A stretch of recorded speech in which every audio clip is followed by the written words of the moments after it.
안녕하세요. 이제 막 40대에 발을 담그고 인생을 제대로 배우고 있는 톡톡사연 구독자이자 대한민국에서 사연 많기로는 둘째가라면 서러운 큰며느리 인사드립니다.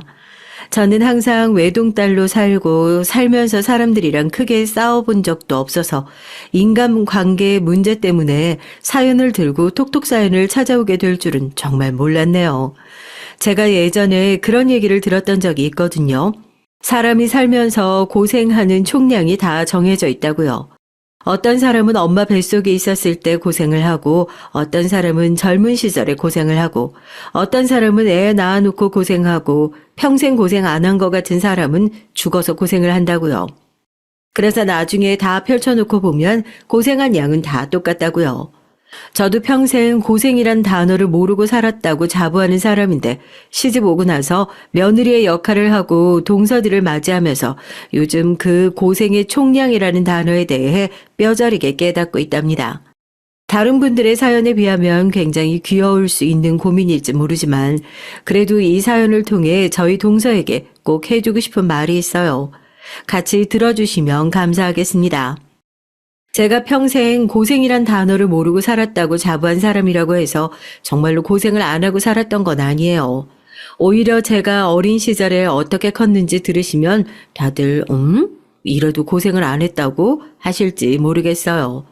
제가 저희 아버지 덕분에 사업가인 남편 만나지 말아야 하는 생각을 할 정도로 저희 집은 어렸을 때부터 사업을 크게 하시는 아버지 덕분에 바람잘 날 없는 집이었답니다. 제가 보기엔 사람이 부자가 될 수 있는 조건이요. 딱 두 가지인 것 같아요. 부모님이 잘 사느냐? 아니요. 할아버지 할머니가 잘 사느냐? 속 썩일 가족들이 없느냐? 이렇게 두 가지요. 얘기를 들으시면서 맞다고 옳았구나 하시는 분들 아마 많으실걸요. 부모님이 실패하셔도 든든하게 밑받침이 되어주실 할아버지 할머니가 있다면, 아니 하다못해 잘 나갈 때 발목을 붙잡는 가난한 식구들이라도 없었으면 저희 아버지도 아마 더 빠르게 성공하실 수 있지 않으셨을까요?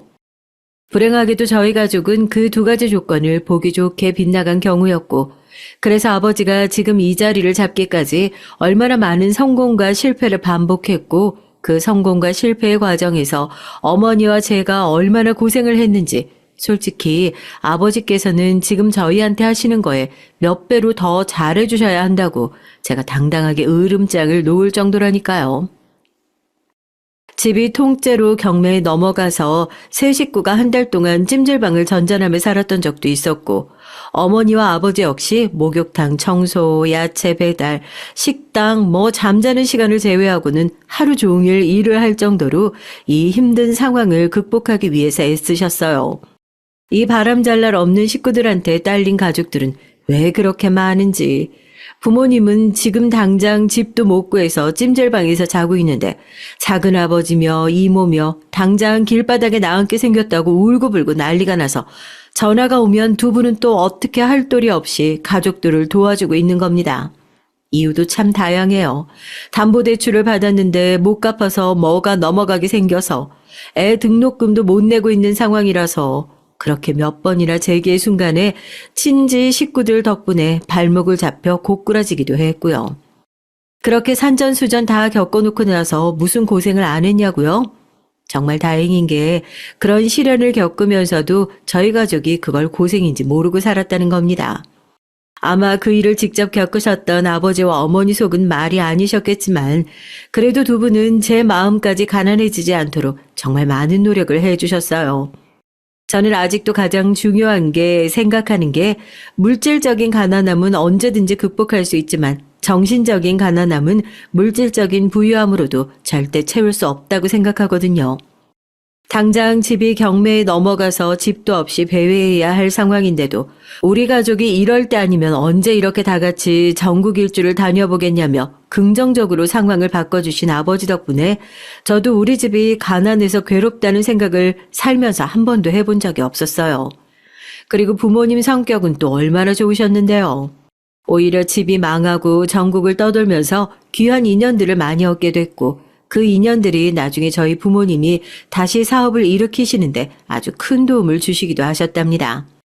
사연을 들으시는 분들도 제 사연 말고 다른 사연들을 많이 들어보셨으니까 느끼셨겠지만 가족만큼 귀한 재산이 없잖아요.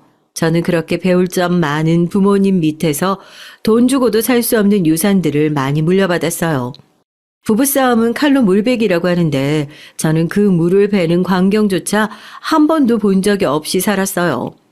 집이 그 모양이 됐는데 서로 언성을 높이고 싸울 법도 한데 부부란 모름지기 어려울 때일수록 서로 한편이 되어줘야 한다면서 그 힘든 상황에서도 세 식구가 손을 한 번 놓고 잡은 적이 없을 정도였으니까요. 정말 다행스럽게도 그 성실함과 친절함 덕분에 저희 가족의 살림살이는 언제 그랬냐는 듯이 금세 나아졌답니다. 아버지에게 도움을 받았던 친척들과 힘을 합쳐서 작은 땅에 세웠던 숙박업소가 현금 장사로 돈을 꽤 벌게 됐고 그렇게 한 채, 두 채 늘려가던 게 어느새 20채의 숙박업소로 늘어나게 됐어요. 아버지가 돈을 잘 번다는 사실보다 이제 찜질방에서 앉아도 된다는 사실에 기뻐했을 정도였으니 제가 얼마나 욕심 없이 살았는지 얘기를 더 안 들어도 아시겠죠? 그렇게 어려움을 극복하면서 얻은 유산이 또 하나 있었으니 바로 절약이었습니다. 이건 저도 지금 고쳐나가려고 노력하는 것 중 하나인데 어린 시절을 가난하게 보냈기 때문인지 마음은 가난해지지 않았어도 몸이 가난을 기억한다고 해야 되나요? 저희 가족이 돈을 그렇게 버는데도 사업과 관련된 일이 아니면 여지껏 큰 돈을 한 번 써본 적이 없어요. 뭐 명품 브랜드의 의류나 이런 것들도 어디서 선물로 들어오거나 친척 언니들이 물려준 걸 입은 적은 있어도 제 돈 주고 사본 적이 한 번도 없고요. 딱히 사고 싶다는 생각을 해본 적도 없지만요. 주변에 저보다 훨씬 더 잘 사는 친구들은 대학 올라갈 때 집에서 자가용을 척척 사주곤 하셨는데 저는 그런 것도 전혀 없었네요. 대학 내내 지하철과 버스를 애용했었고 다만 아버지를 닮아서 그런지 재테크는 좀 좋아했던 것 같아요. 대학교를 다니면서 아르바이트를 하고 그 돈으로 학비를 충당하고 집에서 받는 용돈을 모아서 재미삼아 주식 투자를 좀 했었는데 그게 수익률이 꽤 됐으니까요. 집에다가 넌지시 고백을 하니까 아버지가 이쪽으로 머리가 꽤 좋은 것 같으니 증권사나 이런 쪽으로 알아보는 게 어떠냐고 했는데 또 그건 영 적성이 안 맞는 거죠. 그래서 제가 선택한 직업이 뭐였냐? 공무원이었습니다. 아버지는 그 당시에 숙박을 본격적으로 사업화시키면서 친척들과 함께 규모를 키워나가고 있는 상황이었고 은근히 저도 그 일을 함께 했으면 좋겠다는 뜻을 내비추셨지만 벌면 크게 벌지만 반대로 망하면 크게 망할 수도 있는 게 사업 아니겠어요? 가족들과 나름 궁핍한 어린 시절을 보내면서 굴곡이 많은 사업을 함께 하면서 마음고생을 하는 것보다 정년이 보장되어 있고 크게 벌 순 없더라도 매달 따박따박 날짜 맞춰 월급 나오고 그리고 또 나중에 아이 키울 거 생각하면 이만한 직업이 없다고 생각했거든요. 행정학과를 나와서 주변 친구들도 다 공시에 뛰어들어 공무원으로 나가기도 했고요. 그래서 저도 졸업하고 바로 시험 준비를 해서 1년 만에 교육행정 공무원으로 합격하게 됐고 그렇게 모 고등학교 행정실로 출근을 하게 됐습니다. 제 공무원 합격 소식에 같이 사업을 했으면 좋겠다고 하셨던 아버지가 제일 기뻐하셨다니까요. 드디어 우리 집안에도 공직자가 나왔다면서 통 크게 차를 한 대 사주시겠다 했는데 제가 살면서 그렇게 큰 선물을 언제 받아봤어야 받을 줄 알죠. 출퇴근길에 차가 필요하긴 한데 면허 딴 지도 얼마 안 돼서 여기저기 긁을까봐 무섭기도 하고 사회초년생이 새 차 사기에는 그것도 너무 무리인 것 같기도 해서 제가 주식으로 번 돈을 조금 빼가지고 중고차를 하나 사서 끌고 다녔어요. 그렇게 저도 사회에 첫걸음을 떼게 됐습니다. 아버지가 사업보다 더 힘든 게 월급쟁이라고 어디 월급은 쉽게 받을 수 있는 줄 아냐고 그런 얘기를 할 때 사업이 몇 배는 더 힘들지 무슨 소린가 했는데 공직 생활을 시작하니까 잘 알겠더라고요. 다들 아시잖아요. 이쪽 분위기가 얼마나 폐쇄적이고 경직되어 있는지. 발령은 났는데 인수인계를 해줄 수 있는 사람은 아무도 없지. 일은 인수인계 다 받을 때까지 기다려준다나요? 하필이면 학교에서 가장 바쁜 시기에 발령이 나서 정말 눈꽃 뜰 새 없이 일을 했죠. 초과 근무 수당도 다 못 받고 매일같이 야근을 하고 그래도 이 고비만 잘 넘어가고 이 일도 익숙해지면 금방 나아지겠지. 그런 생각으로 잘 버텼던 것 같습니다. 제가 저희 남편을 만난 게 바로 그 학교에서였어요. 남편도 저랑 마찬가지인 처지였거든요. 발령받은 지 얼마 안 된 교사. 처음에는 학교에 전화 수희 아저씨, 당직 교사 정도만 남아있겠거니 생각했는데 교무실에 불이 켜져 있는 걸 보고 한번 깜짝 놀라고 주차장에서 누가 아는 척을 해서 귀신인 줄 알고 뒤로 나자빠지기까지 했다니까요. 놀래켜서 미안하다고 매일 야근을 하시는 것 같아서 얼굴이나 봐두려고 인사를 했는데 죄송하다고 사과를 하면서 저를 일으켜 주던 게 남편과의 첫 만남이었습니다. 나이도 비슷하겠다. 이제 막 발령이 난 처지도 비슷하겠다. 매일같이 야근도 같이 하겠다. 안 친할래야 안 친해질 수가 없는 구조잖아요. 동기들, 선임들이 사내 연애는 그렇게 안 된다고 말렸었는데 만날 사람은 어떻게든 다 만나게 되나 봐요. 그렇게 신임 교사인 남편과 연애를 시작하게 됐습니다. 제가 딱 발령을 받고 나서 얼마 지나지 않아서부터 선자리가 엄청나게 많이 들어왔어요. 아버지 주변에 사업하시는 집안에서는 저만한 사람이 없는 거죠.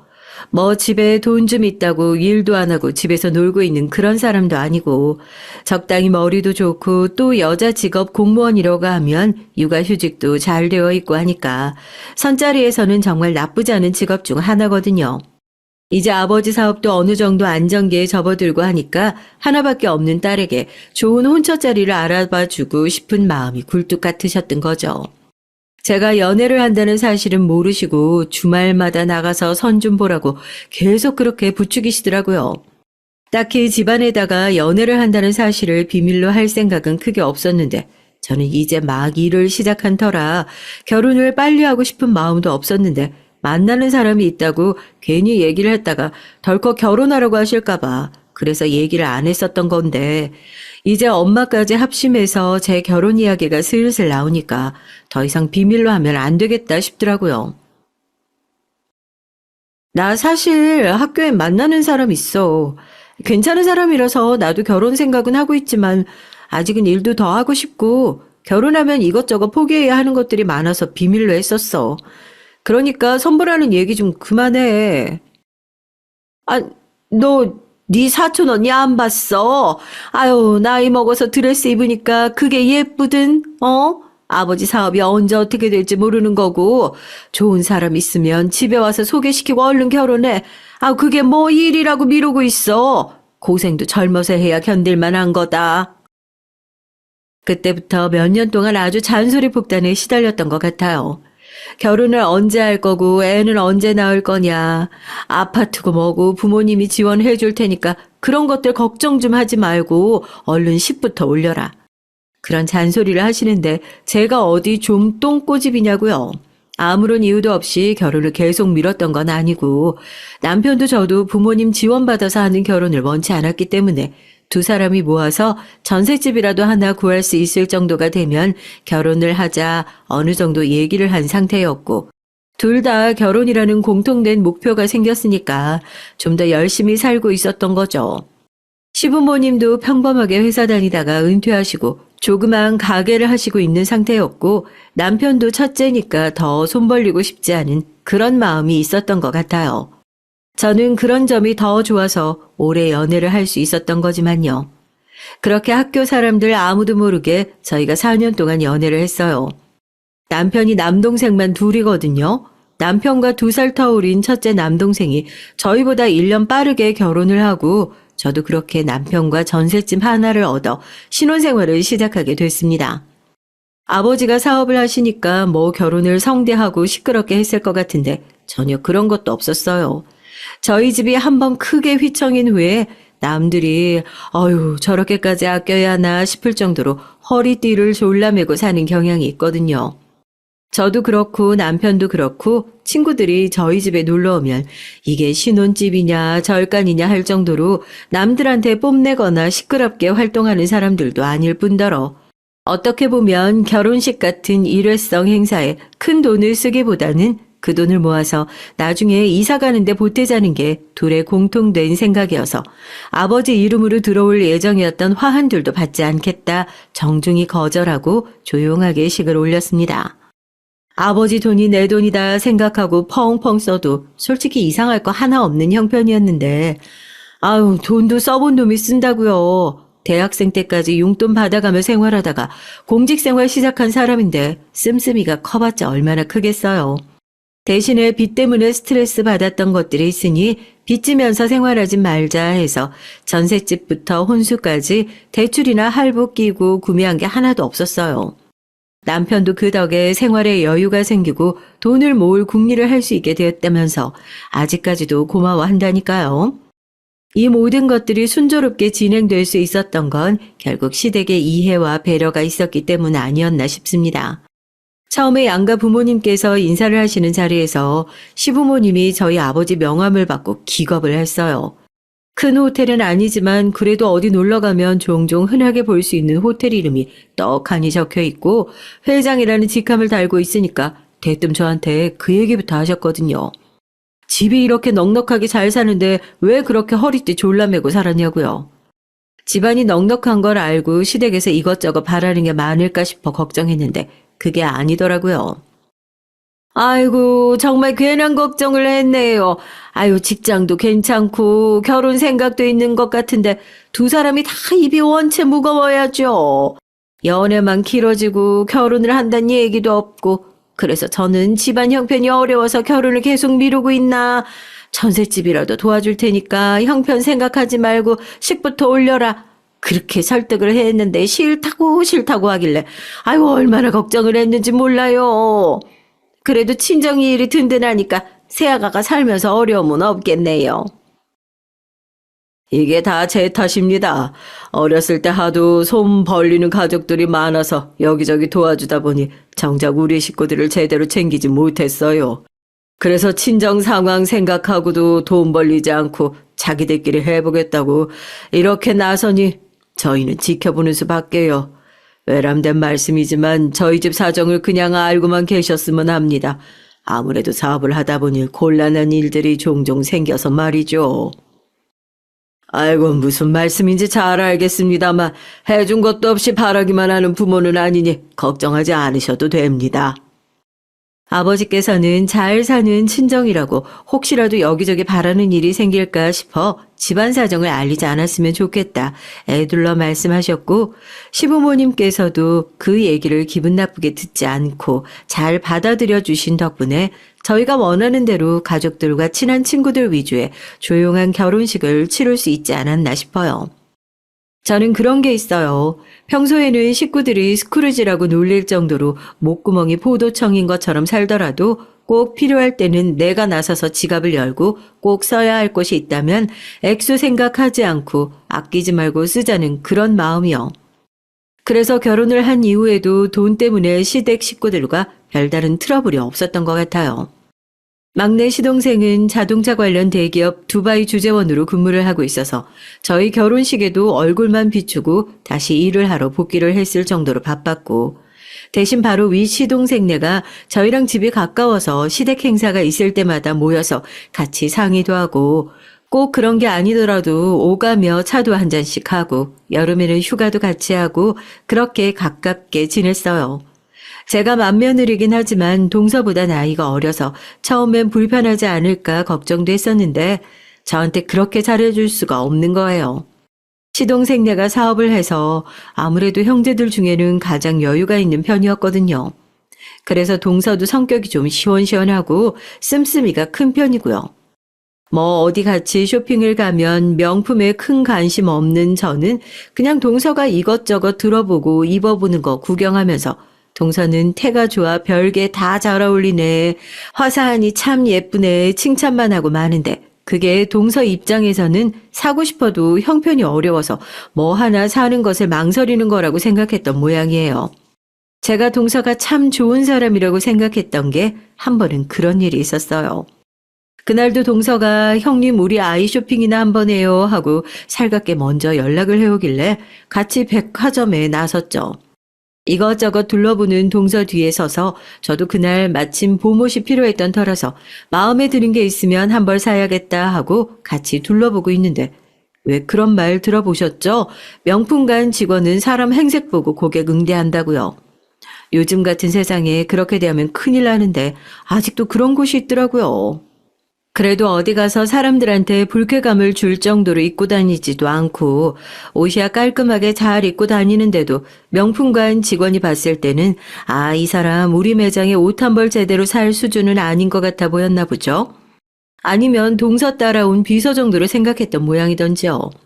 제가 마음에 드는 옷이 있어서 행거에서 옷을 꺼내들어 거울에 대고 여기저기 비춰보다가 옆에 지나가는 직원에게 이거 혹시 사이즈가 어떻게 나오냐고 물었죠. 그런데 그 직원 저를 위아래로 쓱 훑어보더니 뭐라고 대꾸도 하지 않고 휙 지나가 버리는 게 아니겠어요? 매장에 사람이 많았으면 아, 저 직원이 내 얘기 잘 안 들렸나 보다 하고 이해라도 했을 텐데 매장은 텅 비어서 손님이라고는 저와 동서밖에 없고 직원이 한 셋이나 되는데 누구 하나 저한테 응대하는 사람이 없는 겁니다. 아, 이게 말로만 듣던 명품관 직원의 갑질이구나 했죠. 혼자 있었으면 기분 나쁜 티라도 내고 그 자리에서 바로 한 소리 했을 텐데 저도 동서랑 같이 온 거잖아요. 솔직히 그런 응대를 받는데 순간 창피해서 얼굴이 확 빨개져가지고 뭐라고 말이 안 나오더라고요. 그런데 또 그걸 동서가 들었는지 제 앞을 확 지나가면서 직원 어깨를 탁 붙잡더라고요. 저기요, 손님 말씀하시는 거 못 들었어요? 아, 여기 매장 직원들 서비스가 왜 이 모양이야? 직원이 몇 명인데 응대하는 직원이 하나도 없고 그쪽 이름 뭐예요? 아, 내가 정식으로 백화점에 컴플레인 넣을 거니까 그런 줄 아세요. 형님, 나가요. 여기 매장도 이제 수준 떨어져서 못 오겠네. 동서는 저보다 더 크게 화를 내면서 제 팔짱을 꼈어요. 그제서야 직원들이 잘 안 들려서 그런 거라고 죄송하다고 사과를 했고 저도 괜찮다고 상황을 마무리하려고 했는데 동서는 괜찮긴 뭐가 괜찮냐면서 이런 취급 받으면서 물건 사고 싶은 마음 없다고 계산대에 보고 있던 물건들을 싹 다 물리고 그 매장을 나와버렸죠. 뭐 명품관 직원들이 본인이 명품이라고 착각하는 게 하루 이틀도 아닌데 저보다 더 씩씩거리면서 화를 내주는 동서가 괜히 고맙더라고요. 형님 됐어요. 오늘 안 받겠다 소리 하지 마시고 제가 골라줄 테니까 실컷 사세요. 더럽고 치사해도 어쩌겠어요. 저런 사람들한테 잘 보이라고 사드리는 거 아니고요. 저렇게 보는 사람이 한 놈이라도 있는 게 싫어서 그래요. 그러니까 형님도 오늘은 싫다 소리 마세요. 저희 동서 성격 참 호쾌하죠. 그렇게 동서한테 질질 끌려다니면서 양손에 쇼핑백을 바리바리 끼우고 나서야 겨우 백화점을 빠져나갈 수 있었답니다. 여튼 그렇게 동서가 저를 참 잘 챙겼어요. 저희가 또 비슷한 터울로 아이를 낳았거든요. 저도 쓸 땐 또 쓰는 사람이잖아요. 동서 아이 낳았다는 소식에 200만 원 새 돈으로 빳빳하게 뽑아서 조리원 비용에 보태라고 남편 통해 전해줬더니 그게 또 그렇게 고마웠던지 저희 애 신생아 때 기저귀 한 번을 제 손으로 사본 적이 없네요. 어떻게 잘 챙기는지 시부모님도 며느리들끼리 이렇게 사이가 좋아서 걱정 없다고 그러실 정도였죠. 저도 외동으로 자랐지만 꼭 친자매가 생긴 것 같아서 너무 든든하고 기분이 좋더라고요. 그런데 사람이 어떻게 굴곡 없이 살겠어요.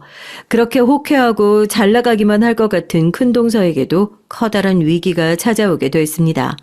제가 그랬잖아요. 사업은 굴곡이 있다고요. 주말만 되면 형님 어디가 새로 생겼대요. 어디가 좋대요. 애들 데리고 뭐 하러 가요 하고 전화기에 불이 나도록 전화하던 동서한테서 연락이 뚝 끊겨서 무슨 일이 있는 건가. 먼저 연락을 해봐야겠다. 안 그래도 걱정하고 있던 찰나였는데 남편이 그러더라고요.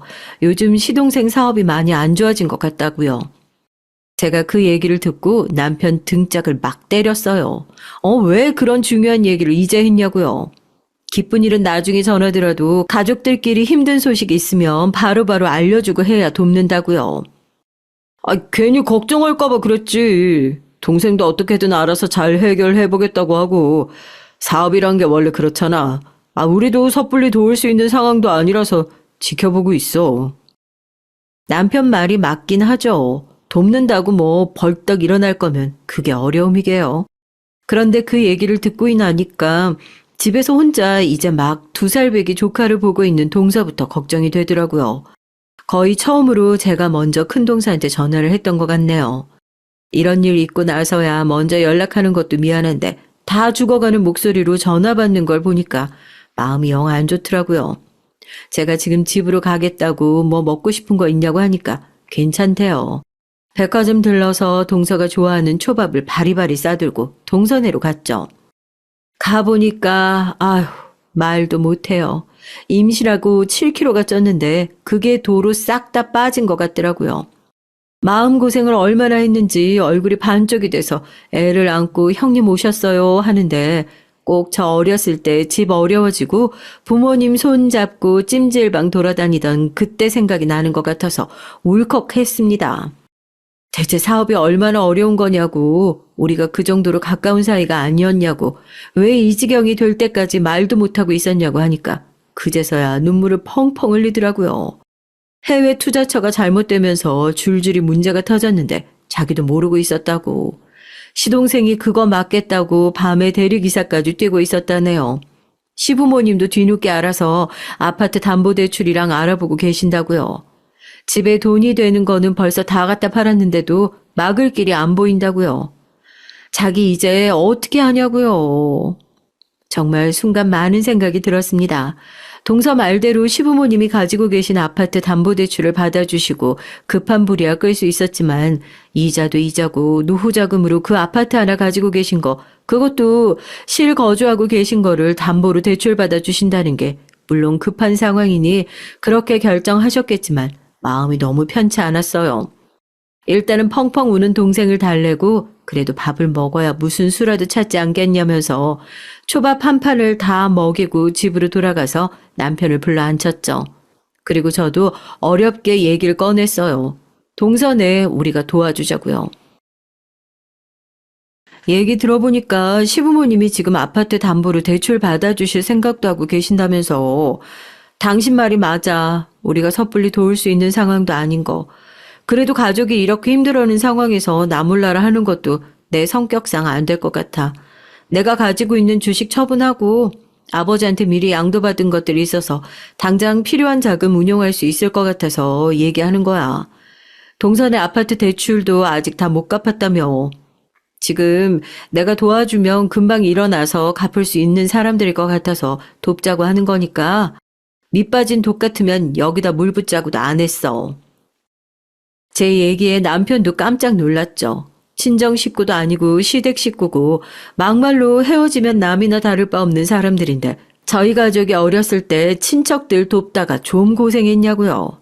그런 사정을 다 알고 있는데도 제가 선뜻 나서서 돕자고 먼저 얘기를 꺼내니까 얼마나 의아했겠어요. 그런데도 그때는 몸이 먼저 나가더라고요. 지금은 내가 돈을 쓸 때구나 하고요. 남편도 이거는 나 혼자 결정한 문제가 아닌 것 같다. 당신 생각이 그렇다고 하면 장인어른 장모님께도 허락받고 돕는 게 아니라 빌려주는 걸로 해서 얘기를 해보자고 하더라고요. 그렇게 저도 부모님에게 동선의 사정을 얘기하고 부모님도 제 돈이니까 제가 현명하게 잘 쓸 걸 누구보다 잘 아신다고 크게 반대는 안 하셨어요. 그렇게 제 돈으로 시동생 사업을 돕게 됐습니다. 그 과정에서 형님이 돈이 어딨냐, 자기는 그 돈 못 받는다 하도 난리를 치길래 어쩔 수 없이 동서에게 저희 집안 얘기를 할 수밖에 없었네요. 없는 살림에 시부모님이랑 같이 담보대출이라도 받아서 빌려주는 것으로 알고 있었나 봐요. 시댁 식구들 모두 고마워했죠. 제 덕분에 큰 고비 넘길 수 있었다고요. 저도 뭐 영 손해보는 장사는 아니었어요. 저라고 그냥 빌려줬겠어요.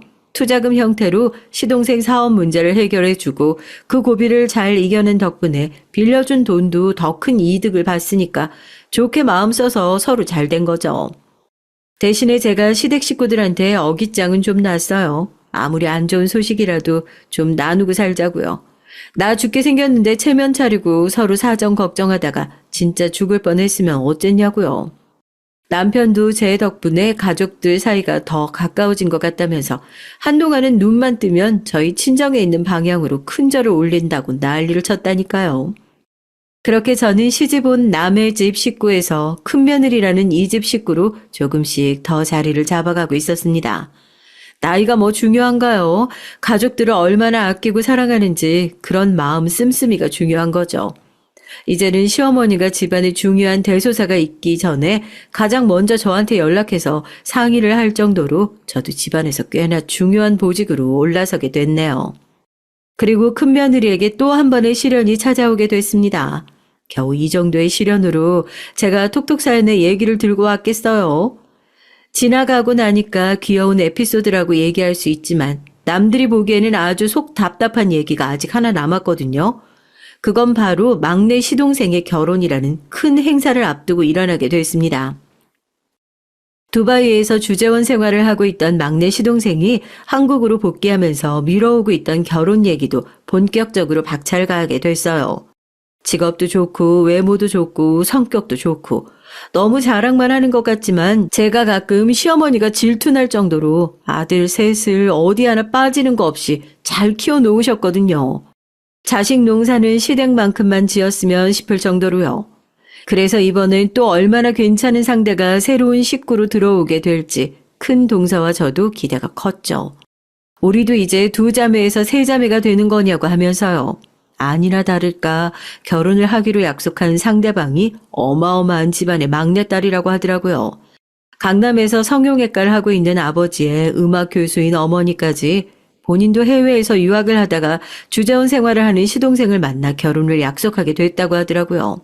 지하철역에 딱 들어가면 광고판이 떡하니 붙어 있을 정도로 유명한 병원이라서 아마 이름을 들으시면 다 아실 거예요. 저희끼리는 막내 시동생이 결혼을 제일 늦게 한 만큼 장가 잘 갔다고 이제 새 아들 다 잘 보내놓으셔서 시부모님도 걱정 없으시겠다고 그랬는데 웬걸요? 결혼 시작부터 얼마나 많이 삐그덕거렸는지 시어머니는 있는 집안에 시집 보내는 게 다 첫째네처럼 수월할 줄 알았다면서 늘 저를 불러놓고 고충을 토로하셨습니다. 새로 들어오는 막내 동서는 따로 하고 있는 일이 없이 아버지 병원에서 실장이라는 직함으로 하루에 2-3시간씩 출근을 하고 월급을 받아가고 있다고 들었어요. 어찌됐든 둘 다 직장인의 상황이니 저희가 그랬던 것처럼 집안의 도움은 최소한으로 받고 부족한 부분은 살면서 채워나가자 막내 시동생과 그렇게 합의를 하고 결혼 준비를 시작한 것 같더라고요. 그런데 결혼 준비를 하면서 막내 동서의 얘기가 조금씩 달라졌답니다. 상견례장에서 들은 얘기에 따르면 시댁에서 집도 안 해주고 프로포즈로 1,000만 원도 안 되는 가방을 받았는데 결혼식은 호텔식이 아니면 안 하겠다고 상견례장에서 눈물까지 보였다고 하더라고요. 큰 동서랑 제가 들었을 땐 정말 철도 없는 공주님이구나 했지만 상견례장에서 그렇게 눈물까지 보여버리니 시부모님도 결혼식장은 지원을 해주겠다 말씀을 하시고 이미 잡아놓은 식장을 취소하고 위약금까지 다 물고 원하는 호텔로 예식장을 잡아주셨다고 하더라고요. 어머님이 전달해 주시는 얘기를 들으면서 새로 들어온 식구가 그렇게 호락호락한 상대는 아니구나 생각했었는데 그래도 뭐 어쩌겠어요. 막내 동서 집이 잘 사는 만큼 집도 혼수도 친정 쪽에서 많이 지원을 받기도 했고 또 2사람이 좋다는데 저희가 나서서 반대할 만한 일이 뭐가 있겠어요. 고생을 안 하고 살면 저렇게 철없이 잘할 수도 있구나. 속으로 욕은 조금 했어도 새로 들어올 사람인데 너무 믿게만 생각하지는 말자. 저도 처음에 받아들일 때는 그렇게 좋은 마음으로 새 식구를 환영했답니다. 그런데 정말로 한 식구가 되고 나서 보니까요. 왜 어른들이 기우는 결혼을 그렇게 반대하는지 알 것 같기도 하고 어머님한테 그 말도 안 되는 얘기들을 들을 때 저라도 나서서 이 결혼을 뜯어 말렸어야 했나 싶기도 하더라고요. 아니 다 떠나서 그 철없는 부잣집 막내 따님 동서가 시댁에서 무수리로 삼기로 마음먹은 사람이 저인 것 같다는 생각이 드는 겁니다. 자기 입장에서는 나보다 못 사는 시댁 그리고 그 중에서도 남편은 교사 본인은 공무원 육아휴직하고 집에서 애 보고 있는 제 처지가 별 볼 일 없어 보였나 봐요. 사연을 쓰려고 막내 동서가 시집 온 지 얼마 안 돼서 있었던 일들을 생각해보니까 귀엽다고 하고 넘어가기엔 기가 차는 일들이 한두 가지가 아니었네요. 때는 동서가 시집 오고 나서 첫 명절, 저희가 종갓집도 아니고 명절이라고 해서 음식을 뭐 거창하게 준비하는 것도 아니거든요. 차례상에 올리고 가족들끼리 나눠 먹을 거나 조금 더 해서 끝나고 음식이나 싸가고 그마저도 음식 손질은 맏며느리인 제가 다 해놔요. 동서들 일손 최대한 덜어주자고 싶어서요. 그래도 준비해야 할 게 꽤나 되고 아무리 집이 가깝다고 해도 명절날 새벽부터 모이는 거 은근 짜증나잖아요. 그래서 전날에 모여서 같이 수다도 떨고 음식도 장만하고 끝나면 맛있는 것도 먹으러 가고 하거든요. 특히 이번 명절은 막내 동서가 겪는 첫 명절이니 조금 더 신경을 쓰자 해서 저녁에 저희 집 호텔 레스토랑 코스 요리 예약도 어렵다는 창가 자리로 미리 선점을 해두고 막내 동서한테 연락을 했어요. 우리 집은 이렇게 준비하니까 명절 전날에만 잠깐 와서 일손만 거들면 된다고요. 요리 못해도 그냥 수다 떨고 간다 그렇게 생각하면 된다고요. 듣는 둥 마는 둥 대답도 제대로 하지 않던 동서가 전화를 끊길래 큰 동서한테 먼저 전화를 해둬야겠다 했는데 핸드폰이 다시 띵똥하고 울려요. 제 핸드폰을 열어보고 진짜 기가 차서 헛웃음이 나왔잖아요. 막내 동서가 저한테 돈을 보냈더라고요. 100만 원도 아니고 150만 원이요. 이게 뭔가 싶어서 바로 전화를 걸었죠. 동서, 명절 음식 장만하는 비용은 명절 다 끝나고 나서 한꺼번에 정산할 거야. 미리 안 보내줘도 돼. 돈 잘못 보낸 것 같아서 이건 내가 다시 보내줄게. 아, 모자라셔서 전화한 거 아니에요? 아니요, 다시 보내주지 마세요. 그거 형님한테 보낸 거예요. 100만 원은 재료비고 50만 원은 그냥 뭐 알바비거든요? 저 음식할 줄 모르고 기름 냄새 맡는 것도 싫어해서 그냥 형님이 그 돈 받고 제목까지 좀 해주세요. 동서, 아니, 내가 잘못 들은 거지? 알바비라니, 그게 무슨 말도 안 되는 소리야? 아무리 나이가 어리고 경우가 없어도 그렇지, 지금 나를 무슨 도우미 아줌마 취급하는 거야? 아니, 형님 일도 쉬신다면서요. 요즘 그 잠깐 일하고 50만 원 주는 데가 어딨다고. 저 정말 통화하면서 제 두 귀를 의심하게 되더라고요. 그러니까 동서는 일을 쉬고 있는 가난한 절 생각해서 알바비랍시고 돈을 보냈답니다. 자기는 하기 싫은 일 안 해도 되고 저는 잠깐 일하고 돈 더 벌 수 있어서 서로 좋은 거 아니냐고요. 이건 아니다 싶어서 전화로 한바탕 뭐라고 했죠. 부모님한테 그렇게 배웠냐는 소리가 목구멍까지 나왔는데 저런 모자란 애랑 똑같은 사람 되지 말자 싶어서 꾹꾹 눌러 참았네요. 그렇게 명절 전날 결국 입 대빨 나온 막내 동서도 음식 장만을 하기 위해 꾸역꾸역 나왔고 저도 화를 눌러 참으면서 일을 시켰어요. 이 얘기를 하는데 큰 동서도 저한테 그러더라고요. 시동생이 왜 데리고 사는지 모르겠다고. 보통 개념 없는 게 아니라고요. 시댁에 들어오자마자 막내 동서가 아니라 명품관 직원이 들어오는 줄 알았잖아요. 일을 하려고 편한 복장을 입고 있는 작은 동서랑 저를 위아래로 쓱 훑어보고서는 이 집은 도우미 아주머니도 안 쓰냐, 왜 집안에서 슬리퍼도 안 신냐, 내년에는 돈 주고 시키면 안 되냐, 말끝마다 돈도 나는데 한 대 콱 쥐어받고 싶더라니까요. 저도 듣다가 하도 우스워서 한마디 했잖아요. 그래서 동서는 한 달에 얼마 버는데? 저희 아빠가 강남에서 성형외과 하시는 거 아시죠? 아빠 돈이 제 돈인데 제가 한 달에 얼마 버는 게 뭐가 중요해요. 작은 형님도 아주버님 사업하시니까 그래도 먹고 살만나 하실 텐데 큰 형님은 공무원 교사 월급 합쳐서 애는 어떻게 키워요? 동서, 말 조심해. 부모님 돈을 자기 돈으로 생각하는 모습을 보니 입씨름을 할 가치도 없어 보일 정도로 한심하게 느껴져서 옆에서 제 편을 들고 거들려는 큰 동서에게도 됐다고 음식 장만이나 빨리 끝내고 밥이나 먹으러 가자고 했어요. 그래도 작은 동서가 원래 그렇게 생각 없이 얘기하냐, 말 좀 가려서 하라고 한 소리 쏘아붙이니까 음식을 장만하는 동안에는 입 꾹 다물고 조용히는 있더라고요. 그렇게 공주님 모시고 차례 음식 장만을 마무리하고 며느리들끼리 시간을 보내기 위해 미리 예약한 저희 호텔 식당 주소를 찍어주고 저도 차를 타고 이동했어요. 투닥거리긴 했지만 어쨌든 처음 해보는 명절 준비고 저도 생각해보면 하루 종일 긴장해서 속도 불편하고 힘들었으니까 그래도 저 개념 없는 귀여움도 오늘 하루만 참아주자. 마음에 담아두지 말고 차라리 술이나 한 잔 마시고 털어버리자 하고 코스 요리가 시작되기 전에 먼저 도착해서 비싼 와인을 한 병 미리 시켰어요. 차례대로 동서들이 들어오고 오랜만에 여자들끼리 시간을 보내는 거냐면서 기뻐하는 큰 동서와 달리 작은 동서는 여전히 뚱하더라고요. 제가 살면서 그렇게 불편한 식사 자리는 또 없을 것 같아요.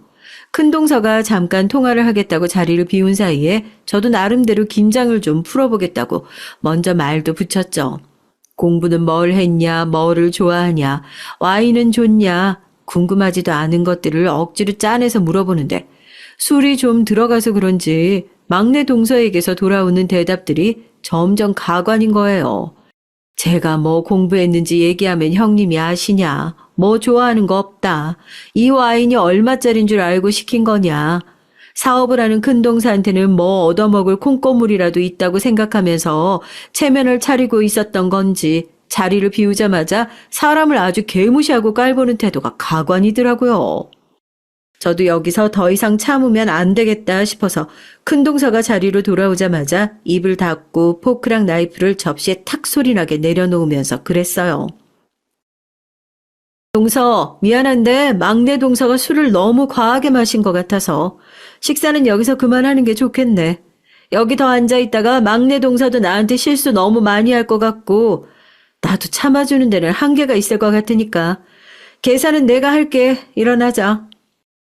최대한 매너 있게 자리를 마무리하려고 해봤지만 결국 막내 동서가 제 성질을 건드리고 말았습니다. 계산서를 들고 자리에서 일어나려는 저를 포크로 까딱까딱 가리키면서 와인 때문에 취해 느릿느릿한 말투로 그러는 거 아니겠어요? 형님, 센 척 마시고 계산서 놓고 가세요. 형님 거지잖아요. 제가 살게요. 그 얘기를 들은 큰동서가 화를 참지 못하고 막내 동서의 뺨을 올려붙이려고 손을 번쩍 들어올렸고 제가 그 팔을 붙잡았어요. 자기가 맞을 뻔했다는 사실에 화가 났는지 자기가 뭐 틀린 말을 했냐고 형님은 왜 저렇게 돈도 없는 사람을 감싸냐고 소리를 빽 지르더라고요. 아이고 정신 차려라. 이 세상 물정 모르는 망나니야. 이 호텔이 여기 계신 큰형님 아버지 거야 이 칠푼아. 죄송해요 형님. 말을 안 할래도 이게 너무 말도 안 되는 짓만 골라가지고 해서 아니 형님이 이 호텔 상속자라고요? 믿기지 않는다는 듯이 눈을 꿈뻑거리던 막내 동서가 제 정체를 알게 되고 어쩔 줄을 몰라 하더라고요. 뺨이라도 한 대 시원하게 갈기지 왜 그걸 말렸냐고요? 왜 그런 일을 큰동서를 시키겠어요. 욕을 먹을 건 전데 복수를 해도 제가 해야죠. 저는 자리에서 일어나서 아직 제 잔에 반 정도 남아있는 와인을 막내 동서의 흰 블라우스에 냅다 끼얹었습니다. 음식 장만하러 왔을 때부터 뭐 한국에 몇 점밖에 안 들어온 명품 블라우스네 어쩌네 침이 튀도록 자랑을 하더니 와인을 끼얹어 놓으니까 이게 얼마짜린 줄 아냐고 아주 난리가 났더라고요. 그 와중에 가방에 와인 튀었을까봐 테이블에 가방 뒤집어서까지 확인하는데 그게 왜 그렇게 없어 보이던지요.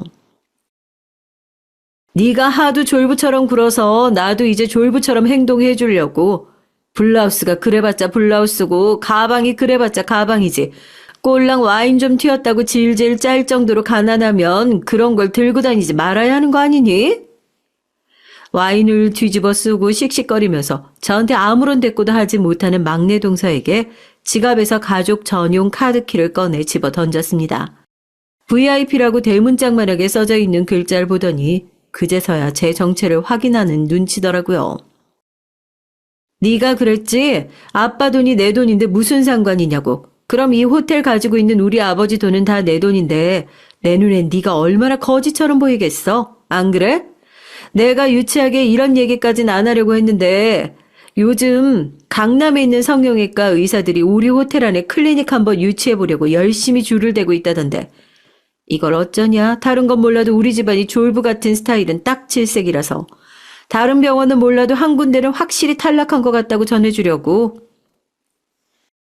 아버지 호텔이나 돈을 가지고 제 권력인 것 마냥 휘두른 적이 살면서 단 한 번도 없었는데 막내 동서를 호되게 혼내주기 위해서는 이 방법밖에 없겠다 싶더라고요.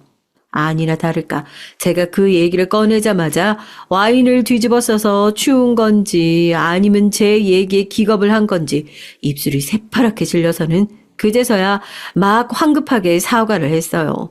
그 모습이 꼭 예전에 제가 큰동서랑 명품관에 갔을 때 명품관에서 일한다고 본인이 명품이라고 착각하고 있던 그 직원이랑 꼭 닮아 있어서 웃어 죽는 줄 알았잖아요. 돈 자랑을 그렇게밖에 못하면서 쪽팔린 줄 알아야지. 맞아 먹고 일어서. 이게 내가 너한테 처음이자 마지막으로 사주는 밥이 될 것 같으니까. 그제서야 벌떡 일어나서 제 팔을 붙잡고 몰라봬서 죄송하다고, 자기가 뭘 해야 화가 풀리실 거냐고 너무 죄송하다고 애걸복걸하는데 저랑 큰동서가 웃으면서 그 팔을 뿌리치고 호텔을 나왔어요. 뒤돌아보니 망연자실한 표정으로 다시 테이블에 앉아있더라고요. 아, 약속은 약속이니까 코스 요리부터 와인까지 식사는 아버지 카드나 가족 할인 카드가 아닌 제 카드로 결제를 하고 나왔답니다. 명절 당일 고개도 제대로 들지 못하고 겨우 차례를 지내고 도망치듯 시댁으로 빠져나간 막내 동서가 연휴가 다 끝나갈 무렵에 집으로 커다란 꽃바구니와 함께 손수 쓴 막내 동서의 편지에 명품 선물까지 바리바리 싸들고 쾌행해진 얼굴로 저를 찾아왔어요. 오자마자 고개를 푹 숙이고 눈물을 뚝뚝 흘리더라고요. 자기가 어렸을 때부터 외국 나가서 살아서 싸가지도 없고 아버지 돈이 자기 돈인 것처럼 개념 없이 펑펑 쓰면서 살았다고요. 명품 선물 안 좋아하시는 거 아는데 사과하는 방법도 이런 거밖에 몰라서 이거라도 들고 왔다고요. 그래도 A4 용지 3장이나 되는 분량의 말이 편지지 거의 반성문 수준으로 써온 자필 편지를 보고 저도 마음이 조금 풀렸습니다. 동서, 돈은 있다가도 없고 없다가도 있는 거야. 많다고 자랑할 필요도 없고 적다고 부끄러워할 필요도 없어. 그래도 돈 때문에 남한테 피해 주지 말고 살아야지. 그거 쪽팔린 일이잖아. 동서가 나한테 했던 돈 자랑은 돈 자랑이 아니야. 그건 돈 지랄이라고 하는 거지. 앞으로 살면서 그런 수준 떨어지는 돈 지랄 안 한다고 약속하면 나도 편견 갖지 않고 동서 마음 열고 받아들여 볼게. 진짜 그래요. 저도 아직 인생을 많이 산 게 아니지만 돈이라는 게 있다가도 없고 없다가도 있고 미친 듯이 쫓아가면 손으로 꽉 쥐고 있는 모래처럼 손가락 틈새로 술술 빠져나가고 필요 없다 생각하면 또 호주머니로 술술 들어오고 신기하게 그러더라고요. 많아도 받고 없어도 받고 적당히 있어도 받고 풍족하다는 게 얼마나 상대적인지 그 자랑이 얼마나 부질없는 일인지 제가 잘 알고 있으니 정말 진심 어린 마음으로 막내 동서에게 해준 조언이었습니다. 제 마음이 100% 막내 동서에게 다 전달되었을지는 모르지만 말이죠. 손이 사람이 좋은 게 뭐겠어요. 죽상으로 골골거리고 있는 막내 동서를 며칠 좀 더 마음고생하게 놔둘까 싶다가 결국 제가 먼저 숙이고 동서에게 화해의 손길을 내밀었습니다. 막내 동서도 그제야 긴장이 풀렸는지 주저앉아서 펑펑 울면서 자기가 너무 죄송하다고 돈 가지고 행색 가지고 사람 판단하면 안 되는데 너무 후회된다고 다시는 안 그럴 거라고 맹세 아닌 맹세를 하더라고요. 그렇게 아주 눈물 젖은 화해를 했습니다. 명품을 안 좋아하는 저는 두 동서 덕분에 벌써 명품 가방이 3개나 있는 맏며느리가 됐어요. 멀리 돌아오긴 했지만 이렇게 투닥거리면서 한 가족이 되어가는 것이 맏며느리가 해야 하는 일 아니겠습니까? 앞으로도 또 어떤 말도 안 되는 일로 저희 가족이 싸우게 될지 모르죠. 또 막내 동서도 큰 동서처럼 어떤 일로 휘청하게 될지 모릅니다.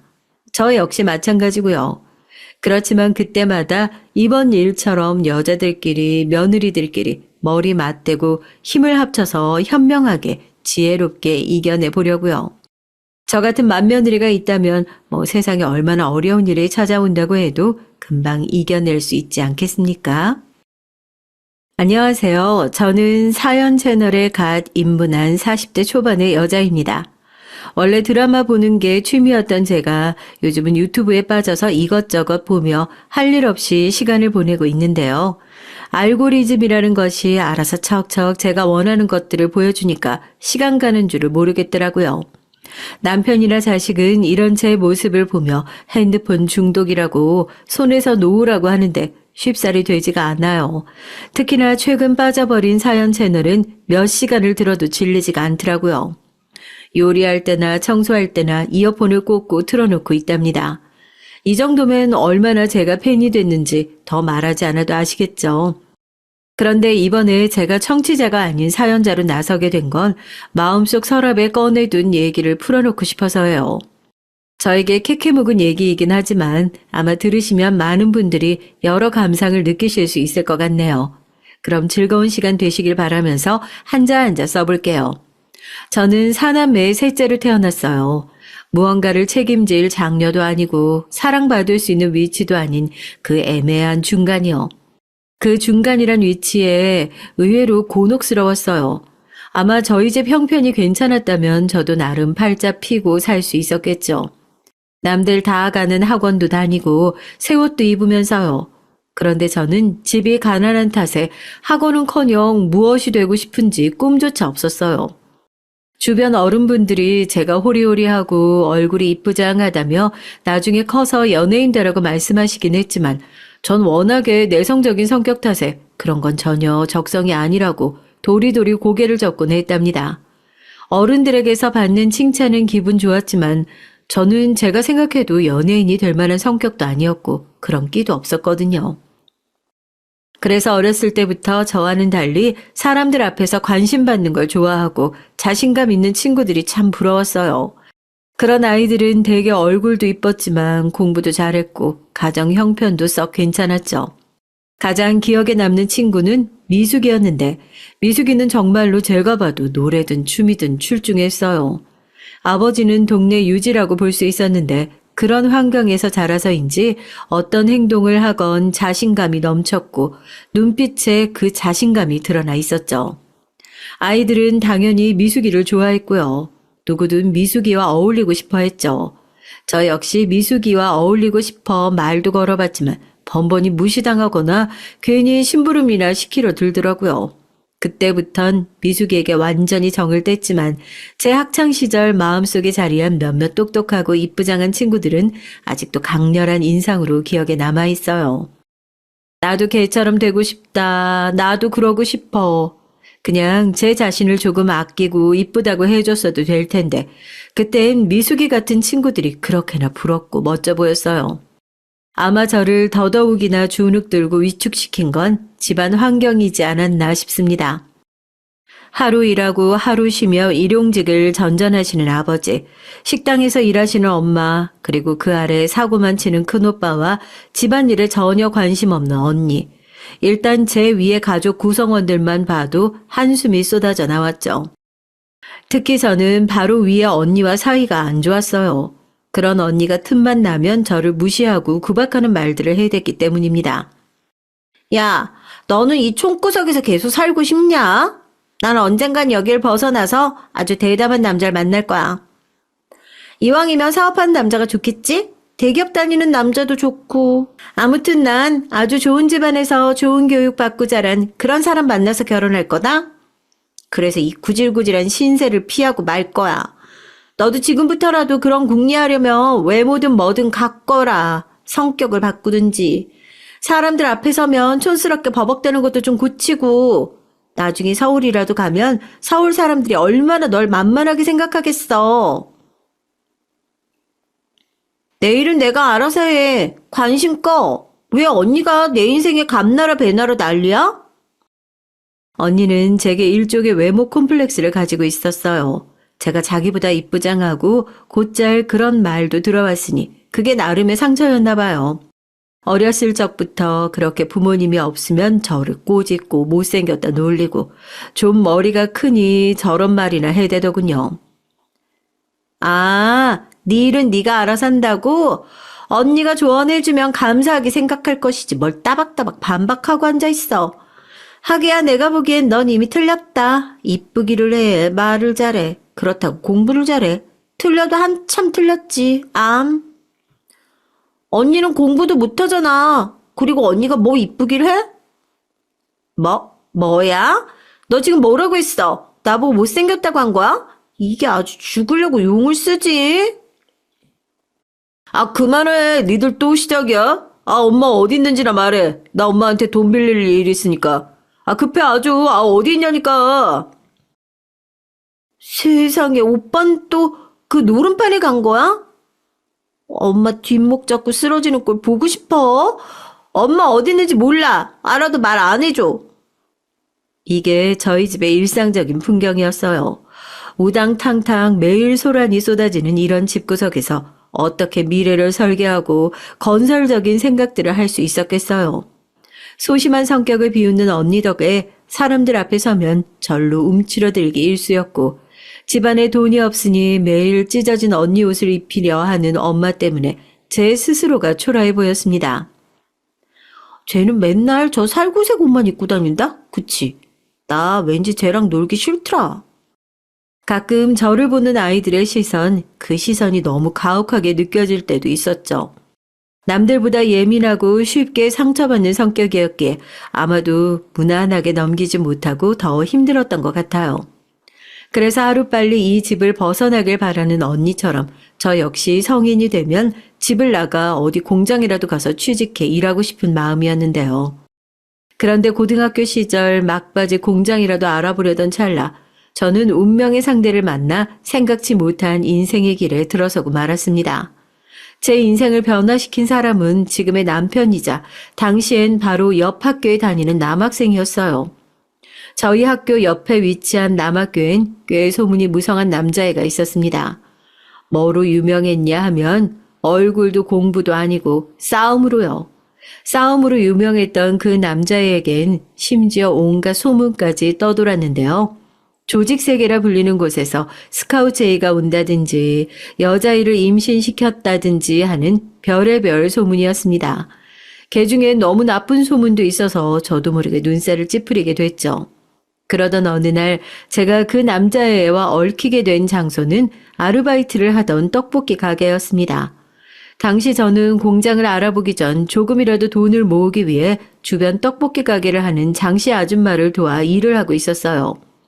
그 시절 저처럼 적극적으로 돈을 버는 아이들은 많지 않았지만 저 나름 돈 버는 기쁨을 느끼며 한 푼 두 푼 쓰지 않고 돈을 모아 장판 아래에 넣어두고 있었죠.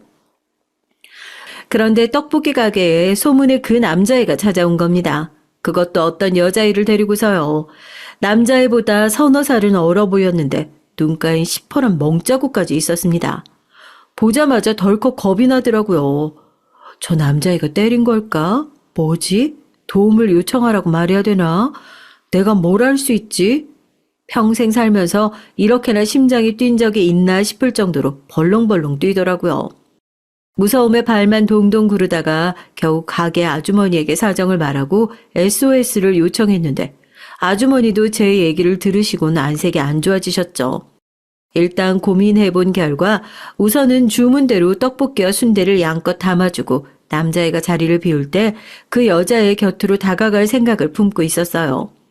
다행히 여자애가 화장실이 어디 있냐고 물어오는 틈에 저는 직접 안내를 해주겠답시고 끌고 나가서는 손을 잡으며 말했습니다. 저 남자가 그런 거죠. 왜 맞았는지 사정까진 꼬치꼬치 안 물을게요. 도움 필요하면 말해요. 경찰 대신 신고라도 해줄게요. 아니에요. 저 사람 저희 오빠예요. 저희 오빠가 왜 저렇게 하겠어요. 바보 같을 정도로 세상에서 제일 착한 사람인데. 네? 오빠라고요? 그 말을 듣는 순간 정의심에 불탔던 어린 소녀는 얼어붙어 버렸네요. 그리고 어디선가 스물스물 차가운 기운이 흘러나왔는데요. 어쩜 불길한 예상은 늘 적중할 수 있는 건지 그 남자애가 서 있더군요. 심지어 제가 한 말을 모조리 들었는지 여동생 손을 잡더니 저를 양껏 노려봤습니다. 어찌나 살벌한 눈빛이었는지 그 눈빛 한 번에 100번은 죽다 살아난 기분이었어요. 다시 마주치기 싫었죠. 그런데 이상하게도 그날 이후 남자애와 마주칠 일이 많았습니다. 자기 여동생을 데리고 떡볶이집을 방문했는데 여자애가 떡볶이를 좋아하는 건지 자기는 손도 대지 않고 3인분에 가까운 양을 사 먹이며 몇 시간을 죽치고 있더라고요. 그 사이에 저는 말도 못하고 덜덜덜 떨며 물잔을 놓아주곤 했고요. 그러다 다신 마주치고 싶지 않은 그 아이와 더 깊은 인연이 맺어지게 된 건 큰오빠 때문이었습니다. 여느 때처럼 터덜터덜 일이 끝나고 돌아가는 길이었는데 어디선가 울음소리가 들리더라고요. 살펴보니까 저희 집이었습니다. 집 안이 한바탕 뒤집어져 있더라고요. 큰오빠가 아주 또 대단한 사고를 친 것이었죠. 해준 것도 없으면서 뭘 그렇게 해줬다고 유샌대요. 내가 뭐 나쁜 목적으로 돈 빌려 썼어요? 다 사업하겠다고 우리 집안 이렇게 세우겠다고 한 일이잖아요. 이 녀석아, 아무리 그래도 사채야, 사채. 그 이자를 어떻게 감당하려고 그런 짓을 벌인 거야? 너 네 애미가 어떻게 일하는지 몰라서 그런 짓을 저질렀어? 지긋지긋해. 엄마도 좀 그만해요. 징징거리는 소리 듣기도 싫어. 이놈의 자식이 어디서 부모한테 그런 말을 짓거려? 그때였습니다. 아빠의 손이 자연스레 오빠의 뺨을 강타했고 그의 오빠는 부리부리한 눈으로 아빠를 쳐다보더니 이내 자기도 주먹을 들더라고요. 세상에 폐륜도 저런 폐륜이 없었죠. 평소 같았으면 그저 울며 부들부들 떨었을 제가 어디서 그런 힘이 나왔는지 그런 마음이 샘솟았는지 모르겠습니다. 아버지가 자식에게 맞는 그런 비정한 일만큼은 막아야 한다는 마음이었는지 그대로 큰오빠에게 달려가서 그 허리를 감싸 안고 아빠에게 가지 못하도록 막았어요. 야, 너 안 비키면 너까지 죽을 줄 알아. 안 나와? 싫어. 절대 못 비켜. 오빠의 주먹이 아른거리자 저도 모르게 눈을 감았습니다. 그런데 그때였어요. 언제 뒤따라왔는지 모를 그 남자애가 오빠의 주먹을 가볍게 감싸주더니 오빠를 아는 듯 그러지 말라고 조용히 읊조리듯 말을 하더라고요. 두 사람이 어떻게 알게 된 사이였는지 모르겠지만요. 여기서 이러지 마시죠. 지금 가족들 다 형님 때문에 곤란하신 것 같은데. 조용하게 읊조리는 말이었지만 그 안엔 위압감이 가득 담겨 있었습니다. 큰오빠는 남자애가 물러설 기미를 보이지 않자 이내 괜히 집에 있는 장독대를 발로 뻥 차더니 그대로 나가버렸어요. 큰오빠가 나가자 다행히 집안은 조용해졌고 당시 어렸던 저는 복잡한 심경이 들더라고요. 이름도 모르는 그 남자애에게 이런 모습을 보였다는 것에 창피하기도 하고 한편으론 최악의 사태를 막아준 것에 대해 고맙기도 하고요. 나중에 엄마를 진정시키고 난 후 얼떨결에 남자애를 집 앞까지만 바래다라도 주게 되었는데요. 우연히 길을 가다가 여기서 큰 소리가 나서 들어오게 된 건데 그게 너희 집인 줄 몰랐네. 그나저나 중현이 형님 아직도 그러고 다니시나 본데 도박은 정말 위험해. 그만두게 해야 돼. 우리 아버지도 그 도박장 다니거든. 어느 누구나 다 집안 사정이 있지 않겠어? 나도 술만 먹으면 미친 개가 돼버린 아버지가 있어. 그러니까 쪽팔려 하지 마. 못 본 걸로 해줄 테니까. 제 자존심을 생각해 나름 던진 것 같은 그 말은 새삼 위안이 됐습니다. 순간 그 남자의 등 뒤로 광채가 넘실거리는 것 같아 착각도 들었죠. 말이 서로 트이고 알고 보니까 그 남자애와 관련된 소문들로 거의 다 진실이 아니었어요. 싸움을 잘한다고 소문이 난 건 누군가 자기에게 시비를 걸었을 때 가만히 있지 못하는 성미 때문이었으며 조직 세계에서 스카우트 제의를 받았다느니 임신이라느니 모두 자기와는 전혀 상관없는 얘기라고 하더군요. 그러면서 씁쓸한 웃음을 지으며 내뱉는 남자의 말에 저는 살짝 안쓰러운 감정까지 느끼게 됐습니다. 전에 말했듯이 아버지가 종종 술을 마시면 때릴 곳 없는 자기 여동생에게까지 손을 대는 남봉꾼이 된다고 하더라고요. 웬만하면 집에 혼자 남겨둘 수가 없어서 떡볶이집을 방문해 몇 시간 동안 죽치고 있었다는 것도요. 고마워. 내 얘기 누군가에게 털어놓는 거 처음인데 막상 털어놓으니까 시원하다. 쪽팔릴 줄로만 알았는데. 언제든 얘기해. 네 마음 편해질 수 있다면 난 그걸로 만족해. 어떤 의미를 내포한 수줍은 고백 같은 말이었는데 그 말을 내뱉고 나서도 집에 돌아와 얼마나 허벅지를 때리며 후회했는지 소심쟁이가 왜 그런 짓을 저질렀나 후회 막심이었네요. 하나 후회도 잠시 마음은 전차처럼 폭주해 분식집에 올 때마다 그 일이 고마웠단 핑계로 떡볶이를 더 주는 것은 물론 제 마음을 표현하게 됐답니다. 온갖 소문의 주인공인 험악한 남자애를 좋아하는 소심하고 평범한 여자애.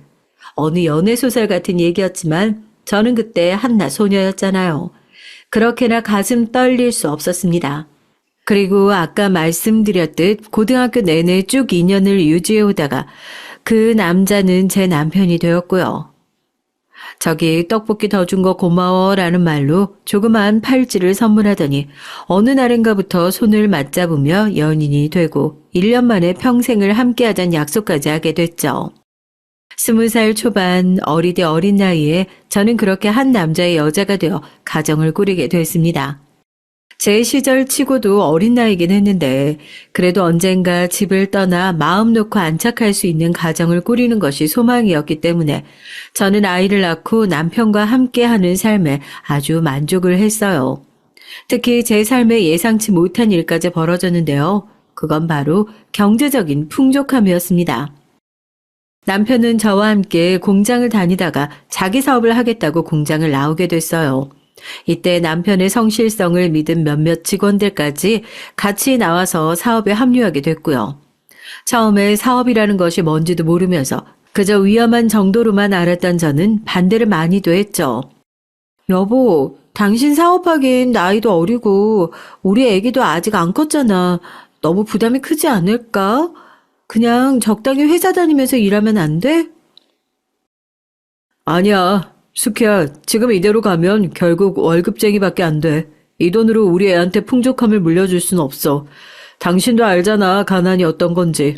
난 우리 딸애한테만큼 적어도 가난을 물려주고 싶지 않아. 하고 싶은 거 다 하게 하면서 키우고 싶어하는 내 동생만 생각해도 가슴이 찢어져. 남편이 급기야 술을 먹고 저를 이렇게 설득했는데 말을 듣는 순간 저도 모르게 눈물이 글썽거렸어요.